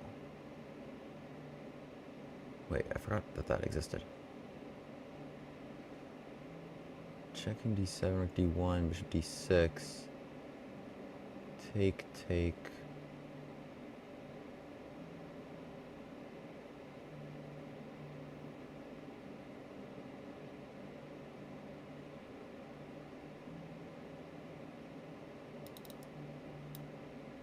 What if I just do this? And rook d1 after knight d7. Queen c5. Queen c5 is a good move.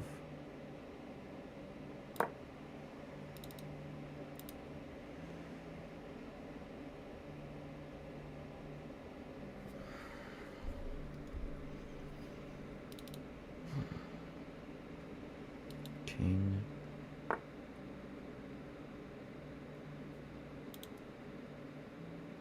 I have queen g7. Which they probably missed. Queen g7 and like here. So if they come back in, yeah, queen g7. But now check. And even here before taking a8.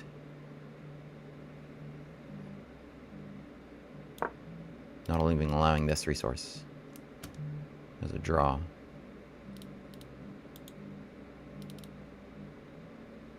I think we got him. Yeah, they had to do that. Knight c6, rook e6, here rook e7.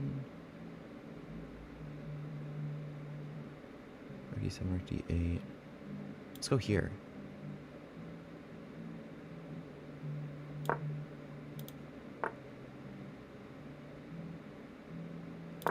Check, I want to take it. Bundle up. I don't know, what do you do now? You're stuck.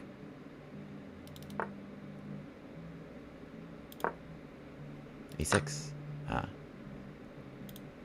Let's just go. Oh, I've checked here. No.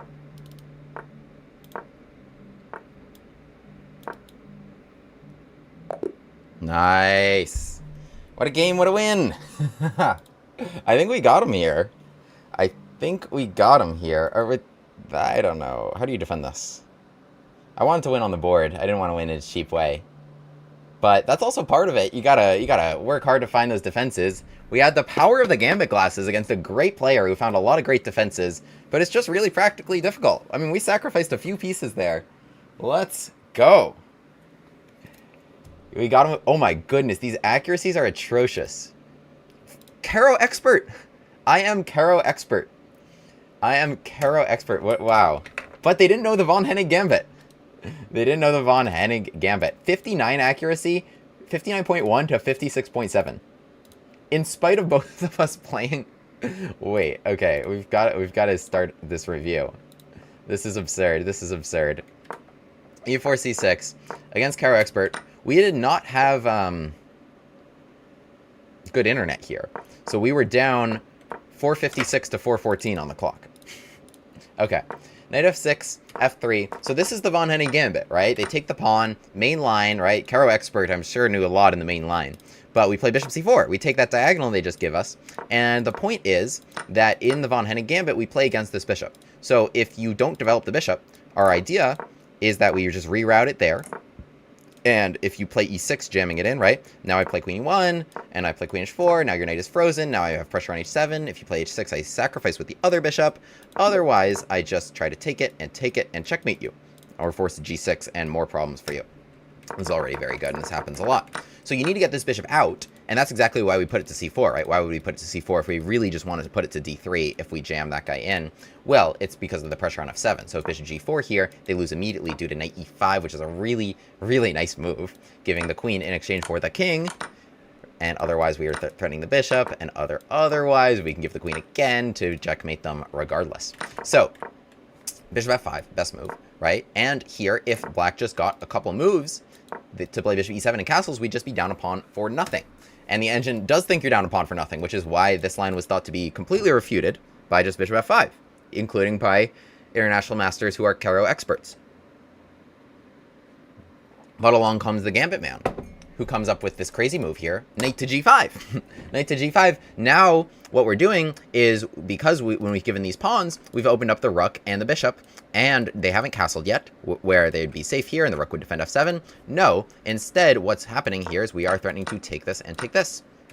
So, there's really only one thing you can do. Your bishop is out. Okay, now you got it to g6. Now, finally, you're out of the woods. Your next two moves are definitely going to be bishop e7 and castles, and your bishop will defend your king. There will be no attack. You'll just be up a clean pawn.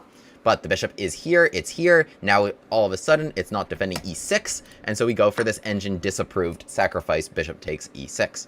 So this is a fun one, Let me talk about h6 actually at the end of this, but let's talk about the game. So f takes e6, knight takes e6. Alright, it's minus 1.4. It's minus 1.4 just so you know what you're dealing with, which is basically saying white has only a tiny bit of compensation on the board because that's close to the advantage of a piece for a pawn, or it's not so far. But a knight on e6, if it can stay there, is the best piece in chess. Right? Look how good this dude is. He's stopping castling in both directions. He's right in the king's face, right? And in a lot of these lines here, like let's say this bishop can't move at all because of resources like knight takes g7 check and taking here. So he threatens so much stuff. You just can't survive around him as long as he's in your face like that. It's just incredible. You just move the queen somewhere and rook e1, queen here, here, and you are streaking down these files. d5 is another resource to streak down all the files, and this is a ton of fun. So stay in their face. So queen d6 is actually the best move. It is actually the best move. Ignore the mistake sign there. It is the best move, but we play bishop g5 anyway. So engine wants here queen e2, but we play this anyway. Queen d6 is a rare move. The point is that you have knight d7 here, and this is kind of a better defensive resource for black that they wouldn't if, as most people do, they play queen d7. Definitely not queen e7 stepping into this line of fire. But so queen d6 here played, bishop g5, and my opponent takes this knight. Which is probably not a bad decision at all, and it's definitely the best move actually if you've already gone queen d7. Because this knight's just too good, right? The bishop couldn't move because knight takes g7. There's other resources being threatened, like bishop f4 and knight c7. But knight d7 here, and you're able to defend with some good resources here. King f7 only move. So typically you have this in time. So rook e1, queen c4 is a nice idea. But they're able to defend with good play here. So better after queen d6 actually is, say, queen e2. With the idea of queen c4 and h5 check if they run away here. Like, for example, this maybe doesn't end the best. Oh, they have knight d5. Anyway, in the game, queen d6, bishop g5, queen takes e6, which could have transposed anyway from queen d7. So now I take the knight. And that was the point of bishop g5, the really weird indirect defense of this knight. Now if they recapture, which is playable, they have to give their queen. They don't have knight e4 anymore in this position, right? That's why taking here was an indirect defense of this knight. But this is playable, takes. They actually have to play the really awkward move here, king d8, because if they play the more natural move, king f7, then actually queen g3, threatening to come in there. They do have a rook and 2 bishops for a queen and a pawn, which is a really good haul, but there's just a lot of tough resources here. There's a lot of tough stuff here. Knight e2, and now threatening check in here. you don't have good development at all. So this is an interesting but playable line. My opponent plays the absolute top engine move again, which is king d7. King d7, so now I have to... Let me show you. Actually. Wait. Yeah, here. Let's just move that away. There. There. So... Their advantage, yeah, on the eval bar, you can see right here, over about minus 1.3. They should be able to defend, but it's not easy. It's not easy at all because their pieces are still in the back rank, right? And their king is there, and my king is here. Best move, and yeah, this is tough to play. I think I beat another person in Titled Tuesday because it's just psychologically difficult. You need to play king c8. You need to play king c8 because the king is not safe where it is, because I'm going to open it up with d5. It's psychologically difficult because it looks like what you want to achieve here for lasting king safety is knight out, and then the rook on the other side of the king. Then you'd be able to achieve a castle, and then you'd be safe. Because the king here won't be safe in the long term. In the long term, you're still going to have to figure out, A, how to defend d8, how to defend that side of the king without the rook, and also how to get out the rook. But it's something you just need to do to hang on now, because you don't have the time to achieve what you want. Bishop to d6 played, which is a very logical move. Like maybe you've got some counter stuff, and you shield this. But of course, I'm playing d5 anyway. I want to open that up. And queen to e3. Queen to e3 was a really ambitious idea. So takes knight c6. I understand the hesitation here because it looks like I've got some interesting ideas down both of these lines here. Queen of 5, bishop g3, right? Not easy to defend. This is the top engine line, by the way. You have to be willing to go king takes d6. And even accepting that knight e3 looks like it's winning your queen. But here you're okay. I'm just following the top engine line. So, this is what black needed to play. Tough stuff to do. It looks like maybe you'd try to do something else. Queen e3, and, well, it won king h1, which is crazy. I can't fault myself for bishop f2. That's really natural against a check. King h1 is crazy because it looks like there's c5. c5 shuts down the pawn trade I wanted to make, but there is check, and there's nowhere good for the king to go, and I just check and take the bishop. So, we missed that. Both of us did. Bishop f2. They go queen h6, which is another error. We're trading errors here. Queen h6. Looks like it attacks h2, but I think that was the issue with their queen. It's out of the game. It needs to come back to e7 to somehow defend this as, you know, I open up everything onto their king. I should have taken on c6 first. I go bishop g3. I should have taken, and then, I mean, I looked at this in the game. Bishop g3, shielding h2. Bishop h5, and then apparently this is just really good. I just thought I wouldn't have this square. But the king can't step out the way because of knight b5. So the king is just stuck in this pin for a while. The engine really sees things that we don't. No wonder our accuracy was so low because we're just trading blunders here. Bishop to g3. They take it. Take c6. King c7 was a great move, by the way. King c7 was a great move. So, yeah, that was the only square they could go. If king takes c6, queen f3 is even better. I was going to go queen d5. Check. And this is probably good. It's probably good for me. Probably good for me here. We've got, what do we got here? Check, here, check. Now if they go here, now I take it with the queen. Take it with the queen and get in there. Nice little pattern. Otherwise they go to the d file, and if they go to the d file, then other big boys are joining the attack, and you don't want that if you're black. So king c7, nice move. What they want me to do is just recapture here, but then there's check, and at the very least there's infinite checks, but also, like, when the queen's over here, now it's guarding stuff, and pawn takes c6, nice move, to shield the knight coming in here, and here they should be able to defend again. They should be able to defend again, so we can't do that. We've got to go for the big checks, and, yeah, knight b5, I was debating between knight d5 and knight b5, they're pretty close. This one evaluates to a draw, this one evaluates to a little bit better for black. Check, take, and the engine's just telling me infinite checks here. I did see that, but I just didn't want to draw. Oh, I have queen g4 here. Okay. I did see that, actually. I thought I had more here. I played knight b5. They go king b6. They should have taken this pawn. After which, I don't know what's happening. Check. Just absolute pandemonium on the board. Take here, take here. Fire on the board, as Alexei Shirov might say. Because I don't want to take this. There's checks. But maybe the draw isn't so bad, depending on the line. If they go to the right squares. If they go to the wrong squares, then they're in trouble. But the bottom line here, the actual educational takeaway here, is I can't do it with just the queen. I can't even do it with just the queen and the knight, right? The problem is these pawns. I need a rook into the game, and I need a rook into the game with check. Obviously, it needs to be with check, because I take here, and I don't want to take here because there's queen e3. So I think that's the logic of queen f3, is that it makes taking here a possibility. The best lines were when you can take this with check. Obviously, that's a really nice thing to do. But I need the rook to come into the game with check, so I was trying to force the king to the d line. That's the takeaway here. That's kind of the battle that's ongoing, and that's why they're going that way with their king. And it's logical. So I go check, take, a4.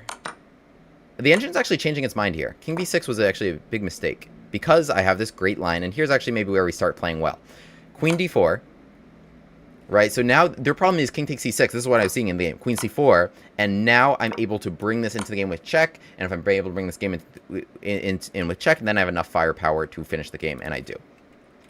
And I do. For example, king e7 to null out maybe that immediately. But there's a lot of things here. Even rook e1. Even rook e1 is playable here. King somewhere. That's made immediately. Show a couple lines. King f6 looks like it's running towards safety. Alas, I'll track you down. I will. Queen h3. Or here. It doesn't even matter because we can take it. A rook and two doesn't even matter because we can take it. A rook and 2 pieces down. We've got him. I was looking at this in the game. I was like, I thought I'm too much down. But they really just, their pieces are so bad.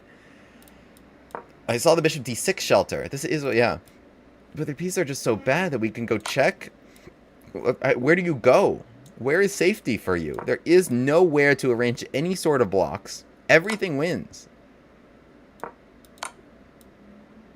Everything wins. This is outrageous. Mate, like I'm just gonna get you at some point if you can never shelter your king with any of your pieces. It's crazy, but every piece is so misplaced. Okay, but I play pawn takes g3, and now we're back to equal. My opponent plays queen g5, which makes sense. Makes sense. I mean, the queen was doing nothing there. I at least took out e3, so okay. We resolved all that craziness. I'm 2 pieces down. The king is floating. There's no queen e3. So we've both gotten something out of that. I stopped queen e3 and I made their king float, but it was at the cost of a knight. So queen g5 has a very clear purpose in a blitz game. And I'm like, I don't want that. I don't want that. How is this playable at all? What if queen c5? Oh, just rook c3. I see. Counterpin. Counterpin. Okay. I can't allow the queens to be traded. Then I'll just be 2 pieces down in the endgame. b4. We're back to equal. b6. Rook d1. No? I guess check and take g7. I thought they had no way out anyway. Rook d1. They do have a way out. Here. And now they can arrange a block on e7 if their king gets to b7. I see. Okay. Not easy to spot, even for a Caro expert, who's I am. I mean, we're just trading blunders here, but this is fun. Here, rook e1. They can survive with this, but really? It doesn't look so good for black. It doesn't look so good. My rooks look good. Oh, I think they have check. They have check, check, check. If they take this pawn, then they have the check again. Then they have the check on b4. Okay. Not a lot of time, though. They just give their queen. This was a practical decision to make. They d7. Okay. What ended up happening here? So a rook and a bishop and a knight for a queen and a pawn. That is good for black, but they're losing here because their king is still not safe. Their king is still not safe, and we keep going after them. b5, trying to go queen c6 check. Rook d8, they're hanging on. Here I'm trying to go queen c6 and take the knight, but we're low on time here. 40 seconds to 12 seconds. Even though their Wi-Fi was probably okay. Bishop here. I just take stuff. a5, looking for a6 and check and mate. So they got to take that. c4, we're coming at them with everything we can. Just coming at them. Oh, I missed this. Check and take here. That looks pretty good. And then the pawns really go. Yeah, I mean, the thing is, without a queen on the board, there's nothing... Like, if they had a queen on the board, then I have to worry about, like, all these checks and things coming. But without a queen, there's nothing they can do to my king. And so, you know, we've got all sorts of these resources here. Oh, my goodness, I blundered mate at the very end. Wow, what a crazy twist. I blundered mate at the very end of this game. Here, check and just take my queen. Oh, my God. I was just saying there's nothing they can do to my king, but I blundered checkmate. I just need to go here or something. And then I've got all sorts of mating ideas. Not hanging rook h6. nutting or H6, so, you know, this is just completely winning. Okay, wow. What an absurd game. What an absolutely absurd game, guys.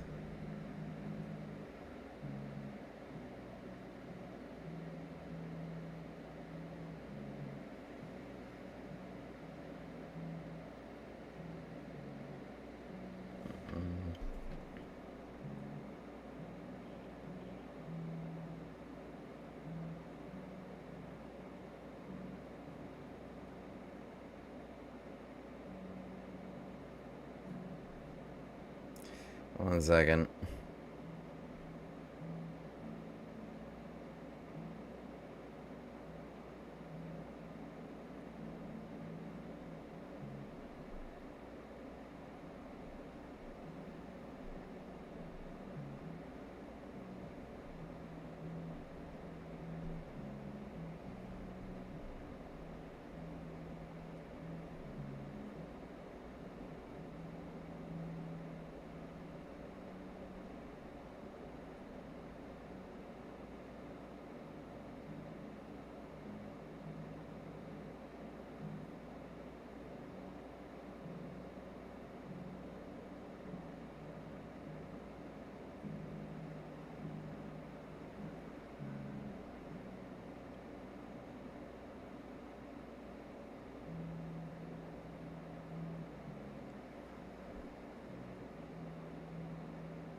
Okay, let's analyze more games.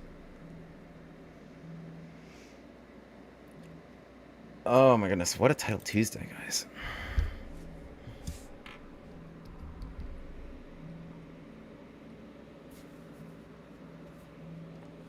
What a title Tuesday. We had 7 out of 11. We had 7 out of 10, really. We had 7 out of 10 because I had a 0-point buy. Shout out to Magnus, this random guy who won till Tuesday with 9.5. And I think I was 1 out of 3. I guess it was 1 out of 3. Was I even 1 out of 4? That doesn't make sense. I didn't win every single game. Okay. This was fun. Alright, wait. There were a couple other games I wanted to analyze.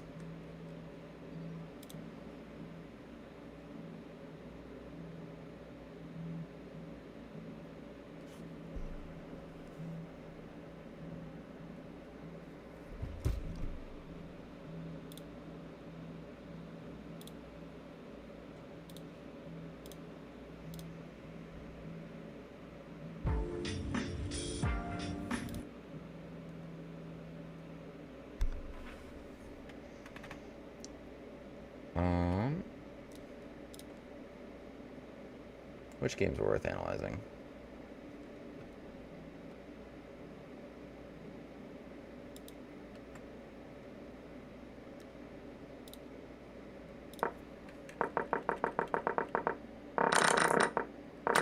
That was a low quality win.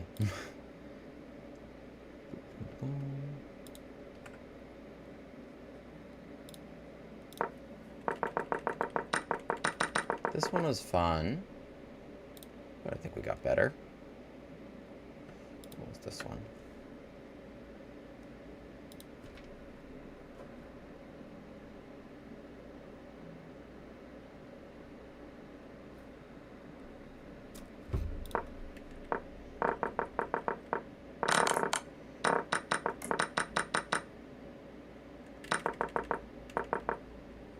This was a fun one. I mean, we just have to grind out this endgame.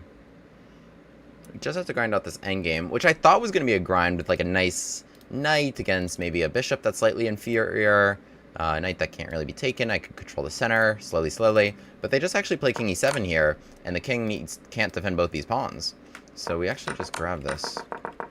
And then we won this just up a pawn. Some nice maneuvers here. And we just ate their pawns and went all the way. That was good. What was this one?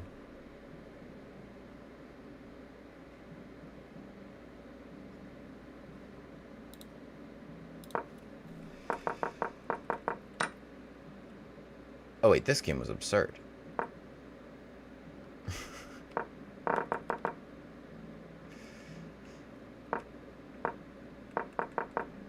This game was absurd. Maybe this one. Wait, I want to have a look at that one.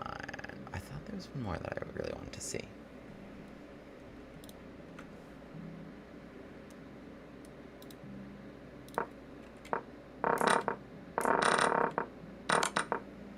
We talked about that one.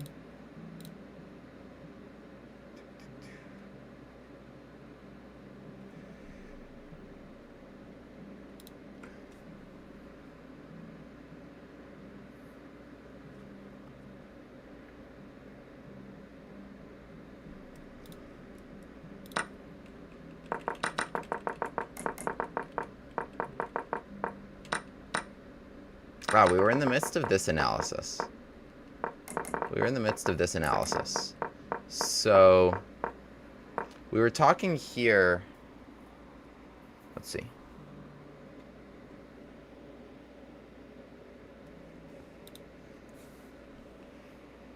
Yeah, we were talking here about what to do after g4. Talking about knight takes g4 in this position. And, yeah, this line with knight d5. Rook takes d5, e takes d5, after my queen is attacked in this absurd move, knight h2.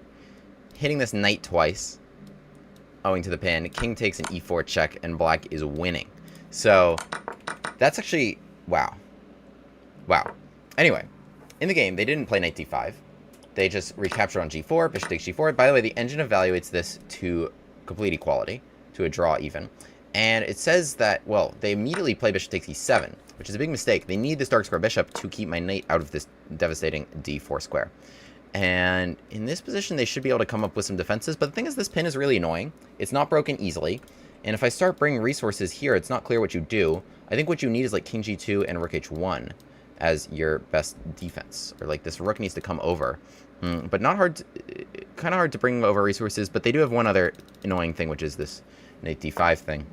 In the game, though, they trade, and after queen takes e7, this pin starts to look really devastating because these pieces are not there to help. This pawn on f2 blocks the rook from helping, or the queen from shifting over, and how do you bring anything over? They come up with this nice idea, queen e3, which makes a lot of sense, because knight d4 now, which looks good, but they have this nice move, knight h2, and knight h2 is something to shelter you from what ended up killing them, which is their rooks down here, right? So, like, let's say the bishop just needs to move, and now the king can just go to e1, and they'll be okay. So, really important move here. Really important move here, because knight h2 is actually a really nice defensive resource for them. We need to get rid of that knight.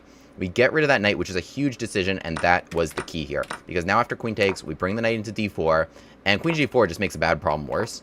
But the problem is already a problem, because where do you go with the queen? Like, queen h5 is the best move, but we just play rook to d6 anyway, and the rook is coming here and here. So imagine check, forcing the king there, and then rook h6, picking up that queen. So, hard to find something here. The engine gives f4. The reason queen comes to h5 is because that's your only way out. That is your only way out here, and then here. Okay, but this is still losing. We're still up. Going to be up one pawn here with also a nice position.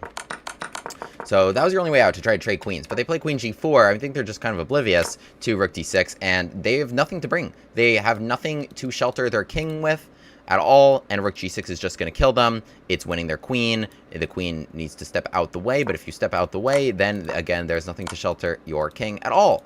Remember, I took those pawns. You need pieces, something to block this. I'm just coming around. So they got nothing here. Knight to d5 they add in, but it doesn't make a difference. I just slide out the way, and the knight and the bishop, they're not there in time. We took everything that could help them, notably that knight. And so here, just king g2, or g6, we win the queen. There's nothing to recommend. There's nothing to recommend here. I'm going to go check and back to g6. I'm going to go check him back to g6 anyway if you step over to the h-line. So we just take that, bring the rook into the game, nice move, and queen h4 here. This was not the reason they lost the game anyway, but e4 hung. Yeah, like, for example, I don't even know what to say here. Here, defend e4, just check, and, like, this is verging on mate. And say check here and winning that rook or something. So, yeah, nice patterns that the queen and knight can do together. And we got him. We got him with a very nice attack stemming from this sacrifice on g4 and stemming even earlier from a6 on the second move of the game here, c5, and this fun line. My opponent played knight f3, trying to not accept the gambit, but we played d5, and we got a nice position out of the open anyway, and we went in and attacked them and sacrificed stuff, and checkmated their king. Okay, this one was crazy. This one's a wild one. This one is a wild one. So. D4. F6. F3. E6. Bishop F4. And E4. Okay. Okay. We play here, knight to E4. What's the point? This is the delayed London. This is the delayed London, right? So, immediate London would be bishop f4. My favorite line there is just going right after b2, which is the one thing we can attack when the bishop leaves home. Knight f3 is the delayed London. We play e6, which is very flexible. If they do something else, we can do a number of other things, whatever you prefer. Honestly, those are all valid moves. Bishop f4, though, now we play knight e4. And most people here are playing e3. Most London players just follow bishop f4 up with e3. Why wouldn't they? Well, because g5. Knight e4 has a very secret purpose. It's to defend g5, not using the h-pawn to defend it. Why? Because we need that h-pawn. Bishop e5 hitting the rook doesn't change much because we have h5. And now we pressure this bishop while threatening to trap it. Right, so if you do something, I'm going to trap this bishop. Bishop d3 doesn't change much. I play d5. Knight d2 doesn't change much. I'm just going to trade and play h4. So you have to, the only way to create a square is like something like h4. And now we take this, and we push, and we play bishop d6, and we attack g3, and we force king f2. And this is all sorts of nasty, nasty stuff for white. They thought they had a beautiful bishop and a beautiful pawn structure. Alas, they had to play f takes g3, and that pawn became a serious problem here as we can attack it. And they got to go like king f2 and ugly stuff. Makes a big difference to hit it with the pawn before taking with the knight. If we take right now, they play h takes g3, which is a nice capture actually for them. It opens their rook, and this is all solid and defended. But that's why while pressuring the bishop, we play h5, so that when they play h3, they don't have time for bishop h2, but we're taking it right away, forcing f takes g3 and problems. So, but none of that happened in the game because my opponent played this really nice move, knight d2, immediately challenging this knight. And so here we play d5. This is covered in the video. And after e3, still the best move, we play g5. And ordinarily, this is fine because what most people do here, what almost everyone does here is, well, one of two things. Knight takes e4 and g takes f4 we play there, right? Not recapturing here. We're just down. But rather g takes f4. Knight's hit again. It's got to come back. And then this is actually a very nice position for black. Bishop g7, f5, castles, knight c6. And this is nice stuff. They have this weird e3 pawn that's going to be stuck there forever because we're never going to allow e4. And I like playing these positions with black, honestly. Their other option is just to come back bishop g3, but then we go back to the drawing board. h5 and h4. Not back to the drawing board. Back to the well. Back to the well. Same idea. That always works. h4. Trying to trap the bishop. Bishop e5, there's f6, right? And we're going to take it. Okay, so what could possibly go wrong here, right? They take here, again, the knight's hit, and we're still going to trap that bishop. We're still going to trap that bishop. So what can they do? Well, there's this one crazy idea where they play bishop e5, and after f6, don't move the bishop, but rather take this knight so that they can take this pawn that the knight was defending. So take this pawn. I mean, this is a crazy thing to spot, but my opponent was 2,900 blitz. So they play bishop e5, so f6, now taking it so that they can use this weird pin that they have onto my rook. And this is the refutation. This is the refutation, but I won this game. How? How? Well, what I note here in my video is that after takes and queen h5 check, king to d7, while this is extremely, extremely good for white, according to the engine, somehow it's not so obvious. Because the king's running to c6 here, and is just going to come in to a7. And, like, the winning move here is, yeah, very unclear. I think this is the line I give. Yeah, I talk about this. Take here. Take this, check here. Yeah, just allow this, right? Because the most obvious move here, knight f7, isn't a great one. Because what we can do is actually queen e8 and pin. Right, so knight e5 here. We can actually defend this. And remember, we are up a piece. Of course, I would rather be white here, right? This is a ton of compensation they have for the piece. But not easy to knock them out right away. So de5 makes sense, trying to put a rook right there. Let's run with king c6. My opponent here finds a great resource. right? If I get a couple moves here, I'm going to free myself from this terrible position. I'm going to tuck my king back in, and I'm going to like just try to bring out the rest of my pieces here. But they find a great resource, which is knight f7, and after queen e8, which looks like a devastating pin, they find queen to e2. So now they step out of the pin, threatening knight takes h8, and I can't take here because queen b5 is checkmate. So I have to play here a6, and they take my rook. Okay, so we play bishop to g7, which wasn't a great move. Bishop e7 much better? Why? Check here. I should have lost. Because, oh, we both missed this little pattern of check, check, check. This is all literally only moves and then take my bishop. So that was a nice little pattern that we both missed. Anyway, my king became kind of safe here. I grabbed that knight, but the only problem is their position's still super good. Their position's still super good. So they have a rook and...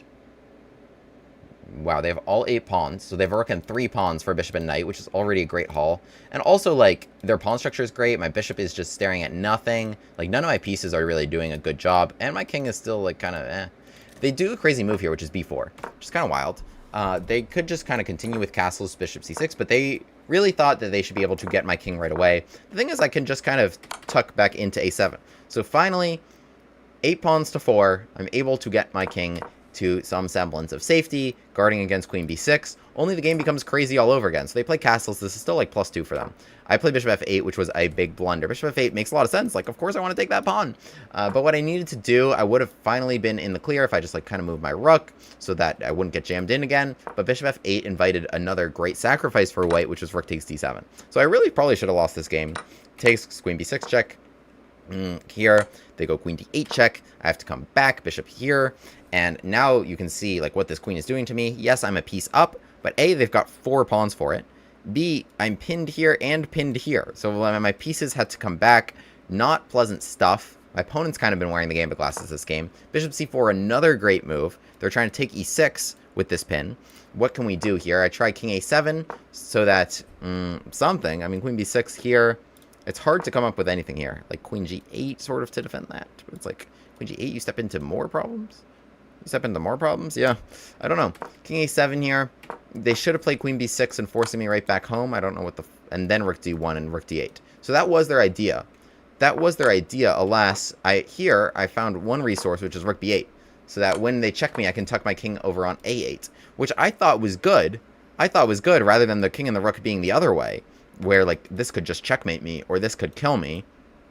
But, alas, there's actually a huge problem here. They play rook d8. But if they just reroute the bishop to f3, then checkmate me here, that's actually really, really hard to defend. My pieces are not good, bro. My pieces are not good. I don't know how I won this game. I really this is just sit here and watch. This is just sit here and watch what happens. I don't think there's much to learn from this. I don't think there's much to learn from this. But queen g7, we step out of the way of this. I mean, we hung on. We hung on, sort of, but my opponent kept finding good resources. So they found this next idea of bringing the bishop to e4, which I didn't see, to come up with that idea. So bishop to d3, I'm playing queen e7, and I finally feel like, okay, maybe, like, freedom here. We could take c5. I'm even, just to underscore the issue, I'm even happy if they play c6. I'm very happy to make that trade. That's just, like, some freedom for my pieces. I'm not getting checkmated immediately, and, like, we can do something, right? We can do something, but... Anyway, I stay cramped here. Bishop d3, queen e7, rook d6. I think, yeah, rook d6. Wow, yeah, another good move here. What happens to bishop e4 right away? Oh, I'm not mated. I have this and this. But I should still lose this endgame. I should still lose this endgame because they could take that. And I'm down. Just lots of pawns. 4 pawns, to be precise. I still haven't taken any of their pawns. Rook to d6 is also a big problem. I mean, that's right in my face. And bishop to e4 and queen a6. This is looking pretty unstoppable. Queen e8, I'm oblivious to this idea, but at the big moment, my opponent does not take on a6. They play rook c4, and their mate in 2 advantage that was as high, just to give it numerically, it was like +9 a moment ago, goes all the way down to in favor of me. Because, yeah, they had this. They set it all up, and then they didn't do it. They didn't do it. They forgot for a second that the rook was helpful. I thought that was the point of rook d6. Alas, rook d4 was played because they saw I was attacking their bishop, so they just wanted to deal with that. But now I have, like, check, and now we can fight back. Look at this.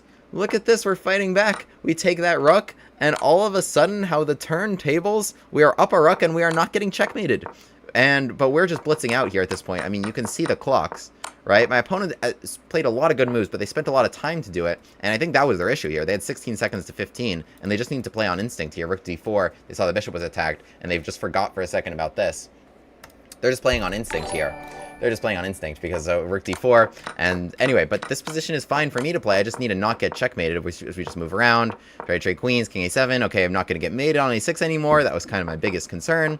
Bishop c6. And we just move around, check. Queen moves. And we don't get checkmated as we move. And we flag them. Success. Success. Hi, is it true that the Rizzler is actually really good at this game, or is it just cap? I saw it from TikTok. I know that kid.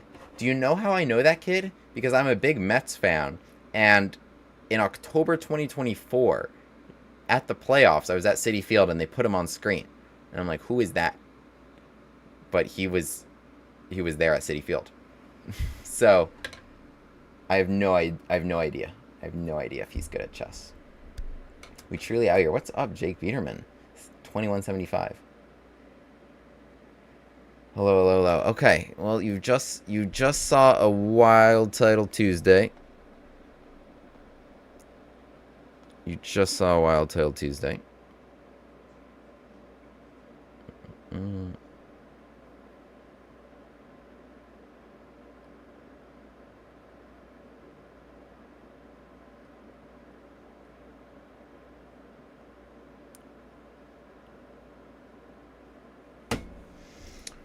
Oof. Oh, I still have Proctor on. I still have Proctor on, chat. Okay, we can delete that. We can probably close out of Proctor. Get some nap. Yeah, and shave and such. Alright, will do. Alright, I'll probably sign off for today. But thank you guys for watching a crazy Title Tuesday, where we were 1 out of 3, so 1 out of 4 according to Title Tuesday because of that bye. But we finished winning 6 of our last 7 games against FMs, IMs, no GMs. I didn't play. Oh, I did play a GM today. I lost. Okay.